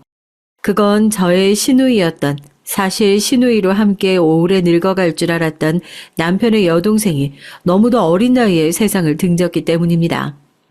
남편 집이 가난하다고 소문이 나자 몇몇 아이들이 틈만 나면 남편 집에 찾아와 시비를 걸어대곤 했는데 가끔은 시누이까지 괴롭혔다고 해요. 야, 너 이쁘게 생겼다. 남친 있냐? 없으면 나랑 사귈래? 싫어요. 오빠 집에 없으니까 가세요. 싫다고? 아야, 왜 싫어? 하긴 자세히 보니까 나도 싫다. 야, 너 입고 있는 옷에서 냄새 너무 나거든? 니네 집은 지지리도 가난한가 보다. 옷 한 벌 해 입을 돈도 없고. 낄낄거리며 그런 말을 아무렇지 않게 내뱉는 사람들이 시누이는 너무도 싫었다고 해요. 그러다 어느 날은 그 친구들을 피하겠답시고 시누이가 도망을 쳤는데 그게 너무나 큰 불행으로 이어지고 말았습니다. 비가 폭포같이 쏟아지는 날 오빠를 찾아 헤매며 달리던 시누이가 그만 잘못 발을 디뎌 동네의 호숫가로 떠밀려 버렸고 거기에서 빠져나오지 못하게 된 거죠. 안 돼. 은희야. 남편이 나중에야 그 광경을 목격하고 호숫가로 뛰어들어서 동생을 구하려 했지만 119가 온 뒤에는 이미 숨을 거둔 뒤였습니다. 남편 가슴에 얼마나 한이 맺혔을지 상상도 할 수 없을 정도였기에 장례식 내내 저는 그냥 조용히 끄끄거리며 같이 울어주는 수밖에 없었어요. 게다가 남편 집을 찾아온 그 아이들 중 어느 누구도 처벌받지 않았으니 피해자 가족의 가슴엔 더 못이 박힐 수밖에 없었죠. 그 애들도 악마 같은 놈들이었지만 결국 가난하면 그런 일을 당하게 되어 있어. 여보, 한 번만 나 믿어줘. 내가 어떻게든 성공해서 먹여 살릴게. 저 또한 돈이 없는 게 얼마나 서러운지 모르는 사람이 아니었어요. 그렇게 남편은 저의 허락을 구하고 사업에 뛰어들었는데 처음 1년간은 적자만 보던 사업이 대운을 타면서 점점 풀리기 시작했고 덩달아 저희 집 형편도 활짝 피었답니다. 예전 같으면 버스로 이동했을 거리를 아무렇지 않게 택시를 잡을 배짱이 생겼고 마트에서 통조림이나 참치캔 하나를 사도 가계부를 떠올렸던 제가 이제는 백화점에서 장을 보고 다녔죠. 처음 누려보는 그 부유함, 가격표를 보지 않고 물건을 고르고 옷을 사 입을 수 있다는 것, 그건 정말이지 또 다른 별세계였어요. 무엇보다 제게 행복감을 안겨주었던 건 제 딸이 물질적인 면에서 어떠한 빈곤함을 느끼지 않고 자랄 수 있었다는 것이죠. 엄마 저거 갖고 싶은데 사주면 안 돼요? 이번 달은 우리 원희가 갖고 싶은 거 사줬으니까 다음 달에 사줄게. 알았지? 버릇없이 기르고 싶지 않아서 아이가 원하는 물건을 사는 것에 한계를 두긴 했는데 다행히 워낙 유순하고 착한 성격이라 곧잘 받아들이곤 했어요. 못 사주는 것과 안 사주는 것에 정말 큰 차이가 있었는데 못 사주는 것이 아니라 안 사주는 것이었기에 괜찮았습니다. 다만 그런 시절에도 고단함과 힘듦은 있었어요. 나이를 먹고도 사고치는 큰오빠와 남자만 보면 그저 죽자 살자 쫓아다니다 꽃뱀 같은 남자한테 걸려서 전 재산을 잃은 언니가 번갈아 제 속을 썩였으니 그것이 인생 최대의 숙제이자 과제였죠. 왜 도대체 집안일은 곱게 돌아갈 수가 없는 것인지 아니면 유독 저희 집만 그런 것인지 모르겠지만 엄마가 일찍 암으로 돌아가시고 늙은 아버지가 홀로 되셨을 때도 두 사람은 끊임없이 속을 썩여댔습니다. 그나마 친정 식구 중 저를 닮은 막내 동생만이 사고를 안 치고 얌전히 직장 생활을 하며 간간히 용돈도 붙여주고 했는데 그게 위안이라면 위안이었죠. 누나, 매형이 잘해주지? 내가 이번 달은 월급을 많이 못 받아서 이것밖에 못 주네. 미안해. 대신 다음 달에 조금 더 많이 줄게. 누나랑 매형이 내 학비까지 내줬는데. 무슨 그런 말을 해. 공부 제일 잘하는 네가 대학 가는 건 당연한 일이었던 거지. 그냥 네 생각만 해. 너 먹고 살 생각. 알았지? 누나 걱정하지 마. 용돈 안 붙여도 돼. 네 매형 사업 잘 풀리고 있어. 아마 세상에서 구질구질한 아내의 친정 식구 같은 건 외면하는 남편들도 많을 겁니다. 그런데 남편은 공부 잘하는 막내 동생이 돈이 없어 대학교 입학을 망설이는 걸 보고 열심히 일한 돈으로 대신 등록금을 대주고 그거에 대해 일절 유세를 떨거나 하지 않았어요. 그저 저에게나 우리 자식에게나 참 잘했죠. 그 때문에 제가 다른 복은 없을지 몰라도 남편 복은 있구나 하는 생각이 많이 들기도 했습니다.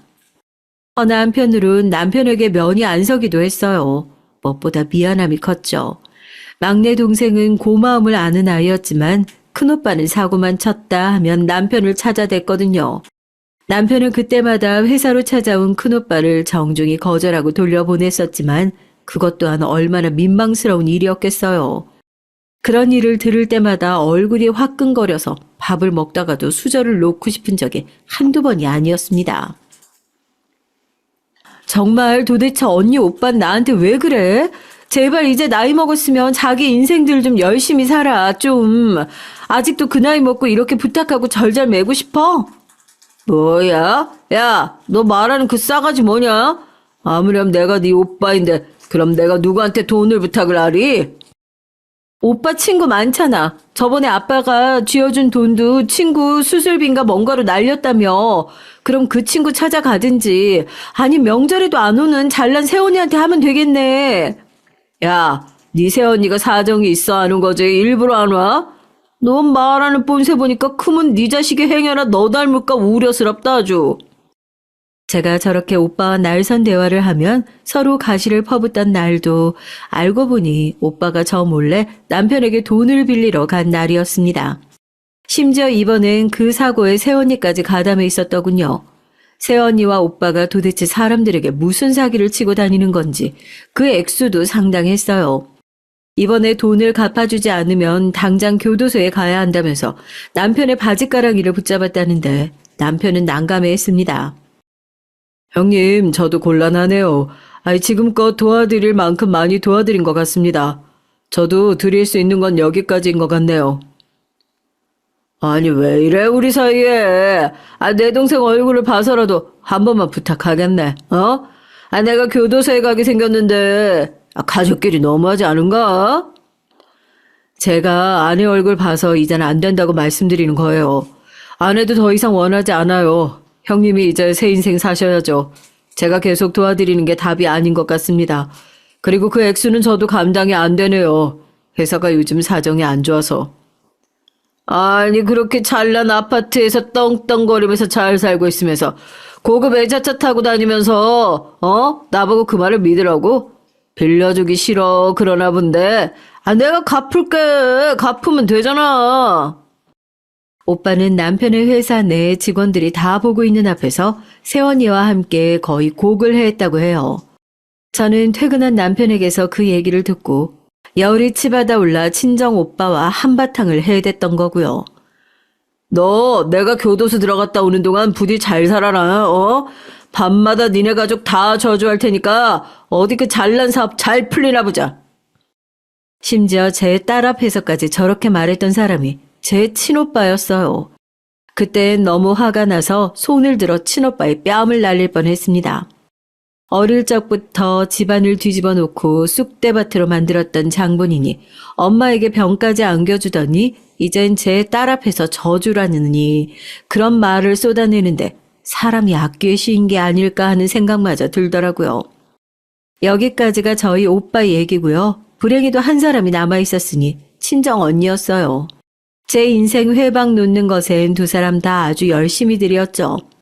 언니가 꽃 뺀 남자에게 잘못 걸려서 전 재산을 날렸다고 말씀드렸잖아요. 친정 언니는 그 이후로도 무슨 골프 모임을 나간다 어쩐다 하면서 부잣집 남자를 찾기 위해 혈안이 되어 있었습니다. 그러다 어느 날은 갑자기 저희 집 문을 주먹으로 쾅쾅 두드려대더니 이런 방구도 없이 갖고 온 짐가방을 제 집안에 턱 들여놓더라고요. 언니, 이게 뭐야? 말하면 길어. 나 당분간 여기서 지내야 할 것 같으니까 네가 좀 제부한테 말해줘. 뭐? 아니, 갑자기 무슨 일인데 그래. 사정을 말해야 들어주던 말던 할 거 아니야. 설마 또 남자 관련된 거야? 저번에 언니가 만난다는 그 부잣집 남자 사기꾼이었어? 언니 또 걸려들었어? 야, 너 무당이다. 어떻게 그렇게 속속들이 맞추냐? 그래, 그 새끼 사기꾼이었더라니까. 나한테 사업자금 빌려달라고 해서 친구 돈 끌어다가 줬더니 잠수 타버렸어. 친구가 지금 나 찾고 있어. 영훈이 알지? 언니 동창. 너 절대 걔 연락 받지 마. 정말 미치고 팔짝 뛸 노릇이었습니다. 어떻게 언니의 인생은 단 하루도 평탄한 날이 없는 걸까요? 언니 주변의 남자들은 둘 중 하나였어요. 언니를 속이거나 언니가 속였거나 꼬시기 위해 학벌 속이고 집안 속여 만났다가 언니의 실체를 알아채고 고소한 첫 남자부터 시작해서 언니에게 결혼하자고 프로포즈까지 하더니 결혼식을 앞두고 갑자기 어머니가 아프시다며 급전을 빌려달라고 하더니만 돈을 붙이자 언니를 보기 좋게 걷어찬 두 번째 남자, 그리고 언급했던 언니의 전 재산을 날린 꽃뺀 남자, 그리고 지금의 남자까지 그런 끔찍한 일들을 당해놓고도 어떻게 늘 비슷한 부류의 남자들에게 예외 없이 당하는 건지 이쯤 되니 언니가 답답하고 한심스러웠어요. 언니는 학습 능력이 없어? 아니 그리고 영은 언니면 나도 잘 아는 사람인데 우리 집에 들러서 반찬이며 뭐며 갖다 준 슈퍼마켓 딸 아니야. 어떻게 그 언니 돈을 빌려줄 생각을 해? 나도 몰라. 암튼 제부한테 잘 말해줘라. 나 좀 씻을게. 일단 너무 피곤하다. 피부 망가지겠어. 언니, 동생이 가정 꾸려 살고 있으면 적어도 언니로서 보탬은 아니더라도 피해줄 생각은 말아야지. 정말 왜 이래? 영은 언니 찾아오면 어쩔 거냐고. 걔 여기 몰라. 내가 전에 너랑 영 끊고 살고 있다고 했거든. 그리고 고만 좀 노려봐라. 내가 네 딸 앞에서 공부하는 거 봐주고 그럼 되잖아. 집안일도 하고. 언니도 오빠도 갱생이 안 되는 사람이었어요. 알면서도 언니를 받아준 저나 남편도 거절이 힘든 사람이었고요. 무작정 탱크처럼 쳐들어온 언니를 남편은 난감해했지만 내색하지 못했죠. 언니는 이게 또 무슨 기회라고 생각했는지 남편 옆에 찰싹부터 주변에 괜찮은 사업가들이 없냐 하는 말들을 밥 먹을 때마다 일삼았답니다. 어린 딸아이가 어리둥절해야 하면서 보고 있는데도 말이죠. 그걸 보며 당시 속으론 언니를 쫓아내고 싶었지만 금전적인 피해를 입고 동생네 와서 저리 신세를 지고 있는 언니 형편도 약간은 짠했어요. 자신의 업보일 뿐인데 그걸 불쌍해하고 가여워할 일이 아니었는데 저도 그때는 사리분별이 안 되었죠. 그래서 어쩌면 언니가 더 정신을 못 차렸는지도 모릅니다. 언니는 저희 집에 와서 단 한 번도 설거지며 요리며 청소며 거들질 않았어요. 그저 말만 그렇게 했을 뿐 먹고 싶은 대로 먹고 쓰레기들을 줄지어 늘어뜨리며 제가 치워주길 기다리고만 있었죠. 영은 언니의 돈을 갚으려면 일이라도 알아봐야 하거늘 그런 노력도 하지 않고 그냥 태평하게 허송세월을 하고 있더라고요. 언젠가 그런 제가 언니에게 입이라도 댈라치면 불같이 쏘아보며 그러더라고요. 야, 내가 불쌍하지도 않아? 어떻게 못돼 처먹은 말들만 하고 있냐? 너는 저런 잘난 남자 만나서 신세 펴서 모르겠지만 내 인생은 저 밑에 시궁창이야. 나는 이런 부드러운 침대에서 처음 자본다. 그리고 내가 너 언니고 가족이면 어떻게든 구제해줘야 할 거 아니야. 제가 복지기관도 아니고 왜 언니의 구원이 돼줘야 할까요? 언니에게 돈을 빌려준 영은 언니가 찾아오기까지 했는데도 친정언니는 모르세였습니다. 숙자, 너 여기 있지? 내가 너 여기 있는 거 알고 찾아온 거야. 당장 열어. 숙희야, 영은 언니야. 네 언니한테 얘기 들어 알고 있지? 언니 그 돈 못 받으면 남편한테 죽어. 그거 우리 남편이 아주 힘들게 번 돈이다. 제발 문 좀 열어줘. 그 얘기를 듣고 있으면서도 아이스크림을 쪽쪽 빠는 친정언니를 보고 있자니 슬슬 이제 언니를 멀리해야겠다는 생각이 들더라고요. 그러던 어느 날 언니를 정말로 제 두 손으로 내쫓은 일이 있었답니다. 그것도 모자라 영은 언니에게 전화해서 언니의 행방까지 알려줬는데 도저히 분노를 가눌 수 없었기 때문이에요. 어느 날 친정언니가 웬일로 제 딸의 공부를 봐주겠다며 학습지를 푸는 딸 옆에 앉아있기에 제가 마음 놓고 잠깐 장을 보러 갔다 왔는데요. 방 안에 있었기에 제가 오는 소리를 듣지 못했나 봐요. 언니의 음성이 왠지 음침하게 느껴져서 숨을 죽이고 그쪽으로 향했는데 나의 혈육이란 사람이 딸아이의 머리를 쓰다듬으며 이런 말을 하고 있는 거 아니겠어요?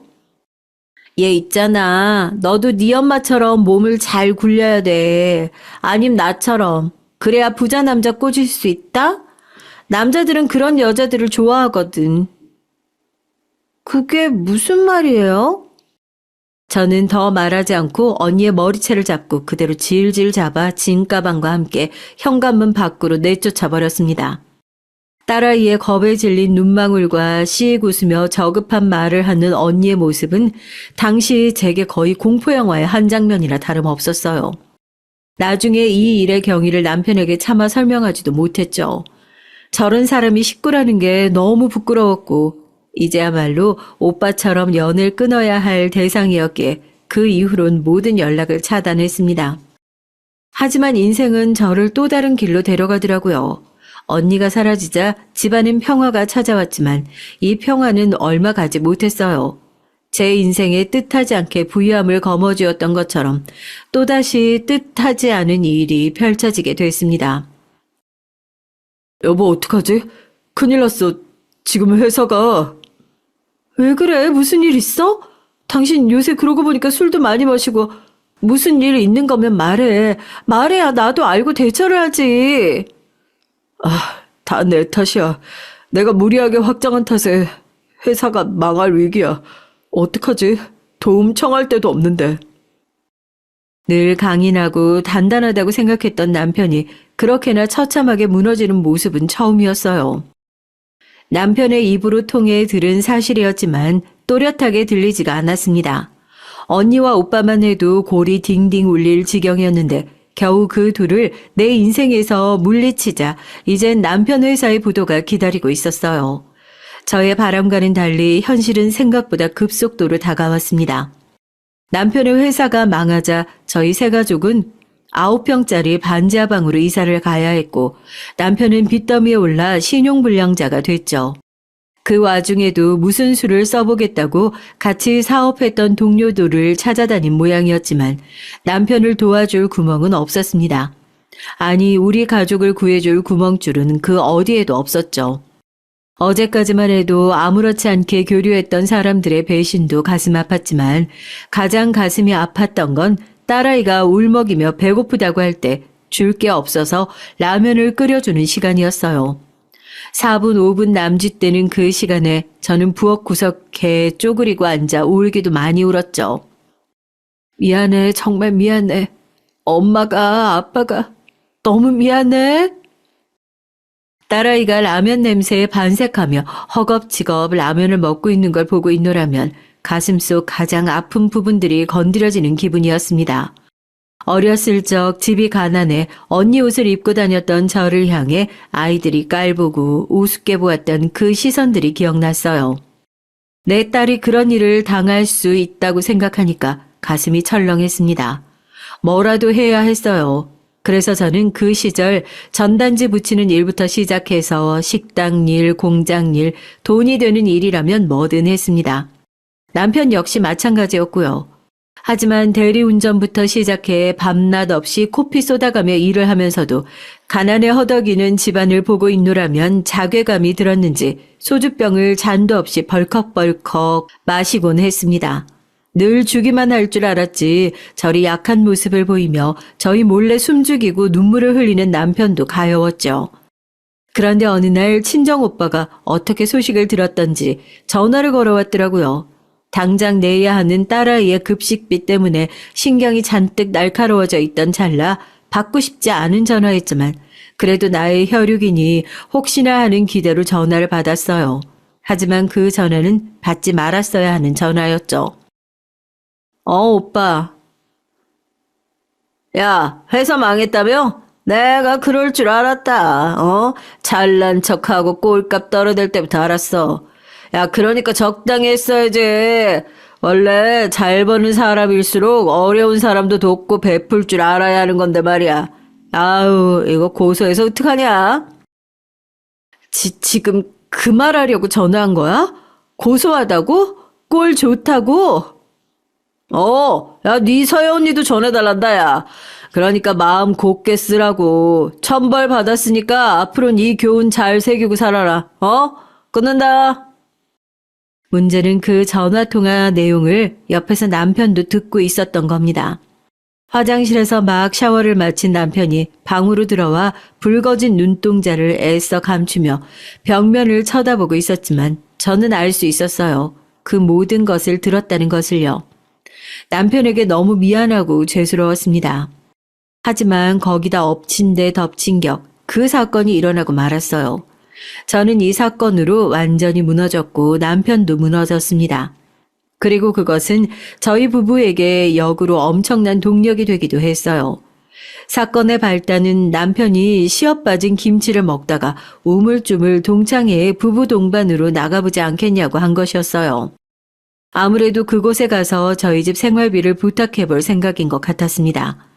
당시 남편이 학창시절 때 친하게 지낸 친구들 몇 명이 있었는데 가정 꾸리며 연락이 끊기긴 했지만 이 방법이라도 써보려는 것 같았죠. 썩은 동아줄이라도 붙잡아야 했으니 저도 고민하다가 이내 고개를 끄덕거렸어요. 근데 막상 동창회를 나가려니까 입고 갈 옷도 들 가방도 변변치가 않더라고요. 돈이 되는 핸드백이며 옷들은 이미 중고마켓에 다 팔아버리고 난 뒤였으니 시장 나갈 때나 입는 옷 말곤 딱히 걸칠 게 없었답니다. 그렇다고 하루를 위해 비싼 옷을 살 수도 없는 형편이었으니 어쩔 수 없이 저는 그나마 제일 괜찮은 옷으로 골라 입고 전신 거울 앞에서 몇 번이나 제 모습을 확인했어요. 그래, 이 정도면 나쁘지 않을 거야. 어쩔 수 없잖아. 우리 딸 학습지도 못 시켜주고 있는 판국에 옷을 사는 건 너무 사치야.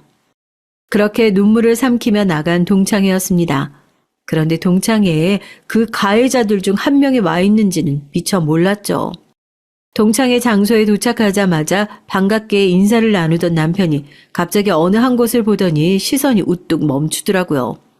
저도 덩달아 얼떨결에 그곳을 바라보게 됐는데요. 남편의 시선이 가 닿은 곳은 다름 아닌 남편의 여동생 은희를 죽음으로 몰고 간 가해자였습니다. 당시 아무런 형사처벌을 받지 않고 넘어갔지만 그 사건은 남편의 평생 한이었어요. 하나뿐인 여동생을 잃었는데 그 고통이 오죽하겠어요. 순간 저도 너무 놀라 입을 다물지 못했습니다. 그런데 외려 그 가해자 친구가 나서서 남편을 향해 손을 뻗으며 악수를 청하더라고요. 잘 지냈냐? 소식은 들었다. 너 잘 나간다며? 아주 간단한 인사말임에도 불구하고 남편은 얼어붙어 제대로 어떤 말도 꺼내지 못했어요. 평소 같으면 멱살이라도 잡아 매다 꽂았을 남편인데 돈을 빌리러 온 상황이니 아무 말도 못하고 어버버하고 있었죠. 그 모습이 너무 안타까워 그만 눈을 질끈 감아버리고 싶었습니다. 애써 웃으며 저도 인사를 하곤 바로 맞은편에 앉게 됐는데요. 근데 그 친구, 아니 그놈이 그때부터 이상하게 남편을 살살 건드리기 시작하더라고요. 아, 맞다. 너 사업한다고 들었는데. 아, 그거 잘 안 되고 있어. 그래, 아유, 저런. 어쩐지. 내가 건너 이런 얘기를 듣긴 한 것 같은데, 사실인지 아닌지 되게 궁금했거든. 뭐, 인생사 세옹짐 아니겠냐. 잘 풀릴 거다. 근데 하긴 또, 빚이 적어야 그것도 회생 가능하지. 안 그래? 네 신세도 참 처량하다. 어, 어. 굳이 필요 없는 말들을 늘어놓으며 남편의 심기를 자극하는데 마치 남편의 추락을 기다렸다는 듯 기뻐하는 기색이었어요. 점점 포크를 든 손이 부들부들 떨렸고 남편 역시 마찬가지였죠. 남편의 등 뒤에서도 땀이 죽죽 흐르고 있었습니다.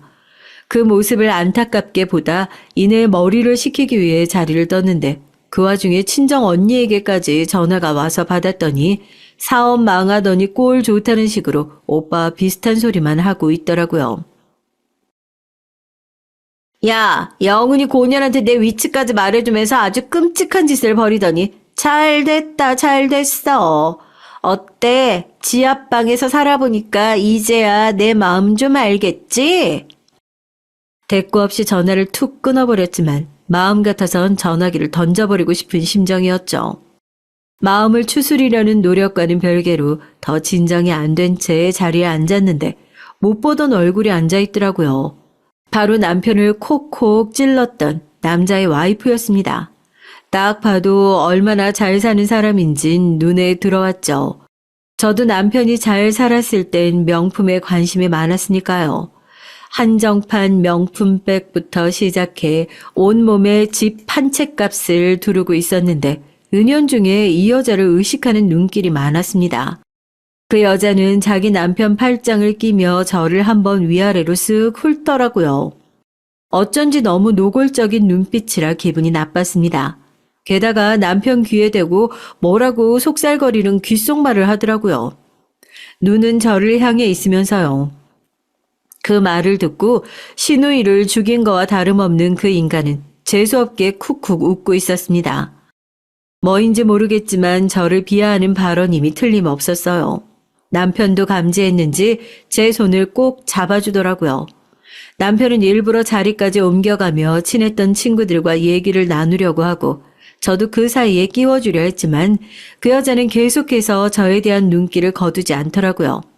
급기야 남편 동창의 와이프 한 명이 제게 저 여자 저도 몇 번 와서 만났는데 험담을 잘하는 사람이에요. 무슨 말 하든 신경 쓰지 마세요 라고 하더라고요. 그 여자는 어디 유명 중견 기업의 회장 딸이라고 했는데 그래서인지 그 부부가 허세며 허영이며 워낙에 심하고 사람들 깔보는 것도 심하다고 하더라고요.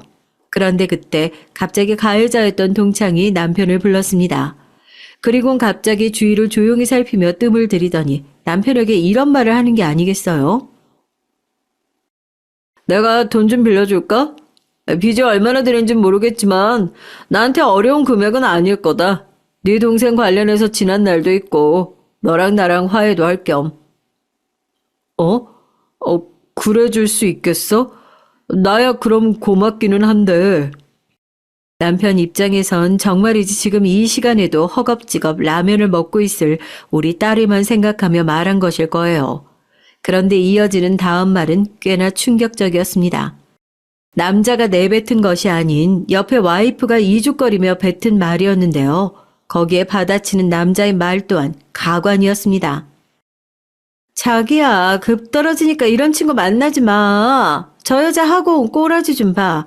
저런 여자랑 사는 사람한테 무슨 신용이 있다고 돈을 빌려줘? 아, 그치. 아무래도 그건 그래. 사업 망한 놈한테 무슨 미래며 희망이 있다고 말이야.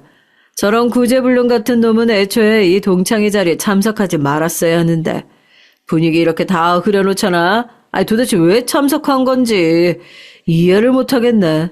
아 미안하다. 돈 빌려준다는 건 취소야 취소. 뭐 의도야 뻔하지 않겠어. 구걸하라고 온 거지. 더러워서 참. 아우 저기 미안한데 그쪽들이랑은 겸상하는 거 자체가 아주 불쾌하네요. 이제 나가주셨으면 좋겠는데. 그 순간 당한 모멸감, 치욕스러움은 아마 평생 잊지 못할 겁니다. 어떻게 사람 얼굴을 앞에 대고 저런 모진 말을 할 수 있을까요? 주체가 안 될 정도로 몸이 떨리고 눈물이 떨어지려고 하는데 그때 남편이 일을 치른 것이었습니다. 바로 손을 들어 그 와이프의 면상을 갈겨버린 것입니다. 깨악 소리와 함께 와이프는 의자 옆으로 쓰러져 버렸고 저는 놀란 입을 손으로 틀어막고 있었어요. 덩달아 남편은 여기서 그치지 않고 오래전 해야 했어야 할 일을 하고 말았습니다. 비아냥대던 남자의 멱살을 잡고 힘껏 주먹을 날린 거죠. 나가자. 남편은 그 한마디와 함께 제 손을 잡고 밖으로 나갔고 그야말로 난장판이 되었을 동창의 자리가 어떻게 되었을진 신경 쓸 여력도 없었습니다. 남편과 함께 정신없이 길거리를 전전하는데 좀 전에 당했던 모욕감에 너무도 화가 나는 한편 그 부부가 고소라도 하면 어떡하나 하는 생각이 자연스레 스치더라고요. 당장에 합의금도 없는 판국인데. 여보, 우리 어떡해? 난 괜찮은데. 난 정말 괜찮았어. 아니야, 괜찮을 리가 있었겠어. 난 후회 안 해. 내가 감옥을 가는 한이 있어도 내 동생 죽이고 웃는 놈이나 인간 같지 않은 그 여자나 가만둘 수 없었어. 그래도 우리 딸은 어떻게 하면 좋냐고. 정말 죽고 싶어. 그 순간 그토록 애써 붙들고 있던 이성의 끈마저 스르르 풀리며 그만 남편 앞에서 죽고 싶단 말까지 토해내고 말았는데요. 사람이 너무 비참해지면 부정적인 생각이 들 수밖에 없는 건지 정말 자식이고 뭐고 눈앞으로 보이는 한강물로 뛰어들고 싶었습니다. 근데 그토록 비참했던 그날 밤 이상한 일이 일어났어요. 한 번도 꿈에 나온 적 없는 시누이가 그 시절 그대로의 어린 얼굴을 하고 나타난 것이었죠. 여전히 저를 언니라고 부르며 제 등을 껴안고 다독이더라고요. 언니, 다 지나갈 거예요. 괜찮아요. 시누이의 품은 마치 친정엄마의 품처럼 따스했습니다. 저는 시누이의 따뜻한 품 덕에 꿈에서 오열을 하며 슬픔을 해소했어요. 그리고 다음날 기적 같은 일이 일어났습니다. 남편이 정신없이 저를 흔들어 깨우더니 이제 됐다며 기쁨의 환호성을 지르는 겁니다. 아니 여보 그게 무슨 말이야? 눈곱도 떼지 못한 채 더듬더듬 물으니까 남편은 아직도 상황이 믿기지 않는 듯한 상기된 얼굴로 자신이 예전에 거래했던 곳들 중 몇 곳에서 다시 일을 해보자며 연락이 왔다는 거예요. 남편에게는 회사도 직원도 돈도 없었지만 어느 정도 자력으로 일어설 수 있을 때까지 돈을 빌려주겠다는 약속과 함께요. 거래처가 어려울 때 사정 봐주고 했던 것들을 은혜로 생각했다며 힘든 결정을 내리신 모양이야. 여보, 이제 다시 잘 될 일만 남았어. 나 다시 일어설 거야. 그 말에 저 역시 그만 눈물이 터져서 엉엉 울고 말았죠. 꿈에서 울었던 것과 똑같이요. 어떻게 시누이 꿈을 꾸고 그런 일이 바로 벌어질 수 있는 건지 아직 생각하면 소름이 끼칩니다. 시누이가 우리를 도와준 것이라고 생각할 수밖에 없었어요. 나중에 이 얘기를 들은 남편 역시 깜짝 놀라더니 눈시울을 붉히며 일이 정리되면 시누이가 묻혀진 곳에 가자고 하더라고요. 그 후 역시나 남편이 주먹을 휘갈겼던 두 부부는 고소를 하겠다며 난리법석을 떨어댔습니다. 하지만 그것에도 기적이 작용했는데요. 바로 어린 시절 남편의 여동생을 죽음으로 몰고 갔던 가해자의 아버지가 우리 부부의 집을 찾아온 겁니다. 그때는 비록 내 아들을 보호하겠답시고 제대로 된 사과도 드리지 못했습니다.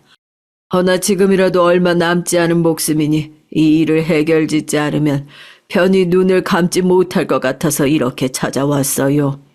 제 아들이 지은 죄 정말 사죄드립니다. 그리고 지금 아들이나 며느리가 고소한다는 말을 들었는데 그런 일은 내가 눈 뜨고 살아있는 한 결코 없을 겁니다. 그분의 진심 어린 사과에 남편이나 저나 조용히 받아들이겠다는 의미로 그분을 차 앞까지 모셔다 드렸고 다행히 약속은 지켜졌답니다. 그 후 저희 남편은 사업은 잘 풀리기 시작했고 순풍에 돛을 단 것처럼 빠르게 성장해 나갔어요. 우리 딸도 무럭무럭 잘 자라났고요. 반지하방에서 얻은 불행이 딸에겐 꽤나 좋은 성장제로 작용했는지 이사를 하고서도 그 기억을 잊지 않겠다며 좋은 경험이었다고 말하더군요. 씩씩한 그 모습에 되려 제가 놀랐답니다. 그리고 오랜 시간이 지난 후 저희는 다시 제자리로 돌아왔어요. 아파트로 입주할 수 있게 됐고 안정기에 접어들자 더 이상 언제 사업이 무너질까, 언제 불행이 닥쳐올까 전전긍긍하지 않아도 됐죠. 사실 아직도 여기가 제자리인지 모르겠어요. 한 번의 추락을 경험하고 나니까 생각이 바뀌더라고요. 당연하게 누려왔던 것들이 사실은 당연한 것이 아니었고 언제건 인생은 방향을 바꿀 수 있고 우린 한순간에 나락으로 떨어질 수도 있었어요. 그렇기에 오늘은 더 감사히 생각하며 하루하루를 살아나가 보려고 합니다. 그것만이 지난 일에 대한 교훈을 받아들인 셈이 될 테고 저 또한 더 겸손한 사람으로 성장할 수 있는 길이겠죠. 마지막으로 지금까지 저의 가족이 겪은 지난 얘기 들어주셔서 감사하고 좋은 하루 되셨으면 합니다.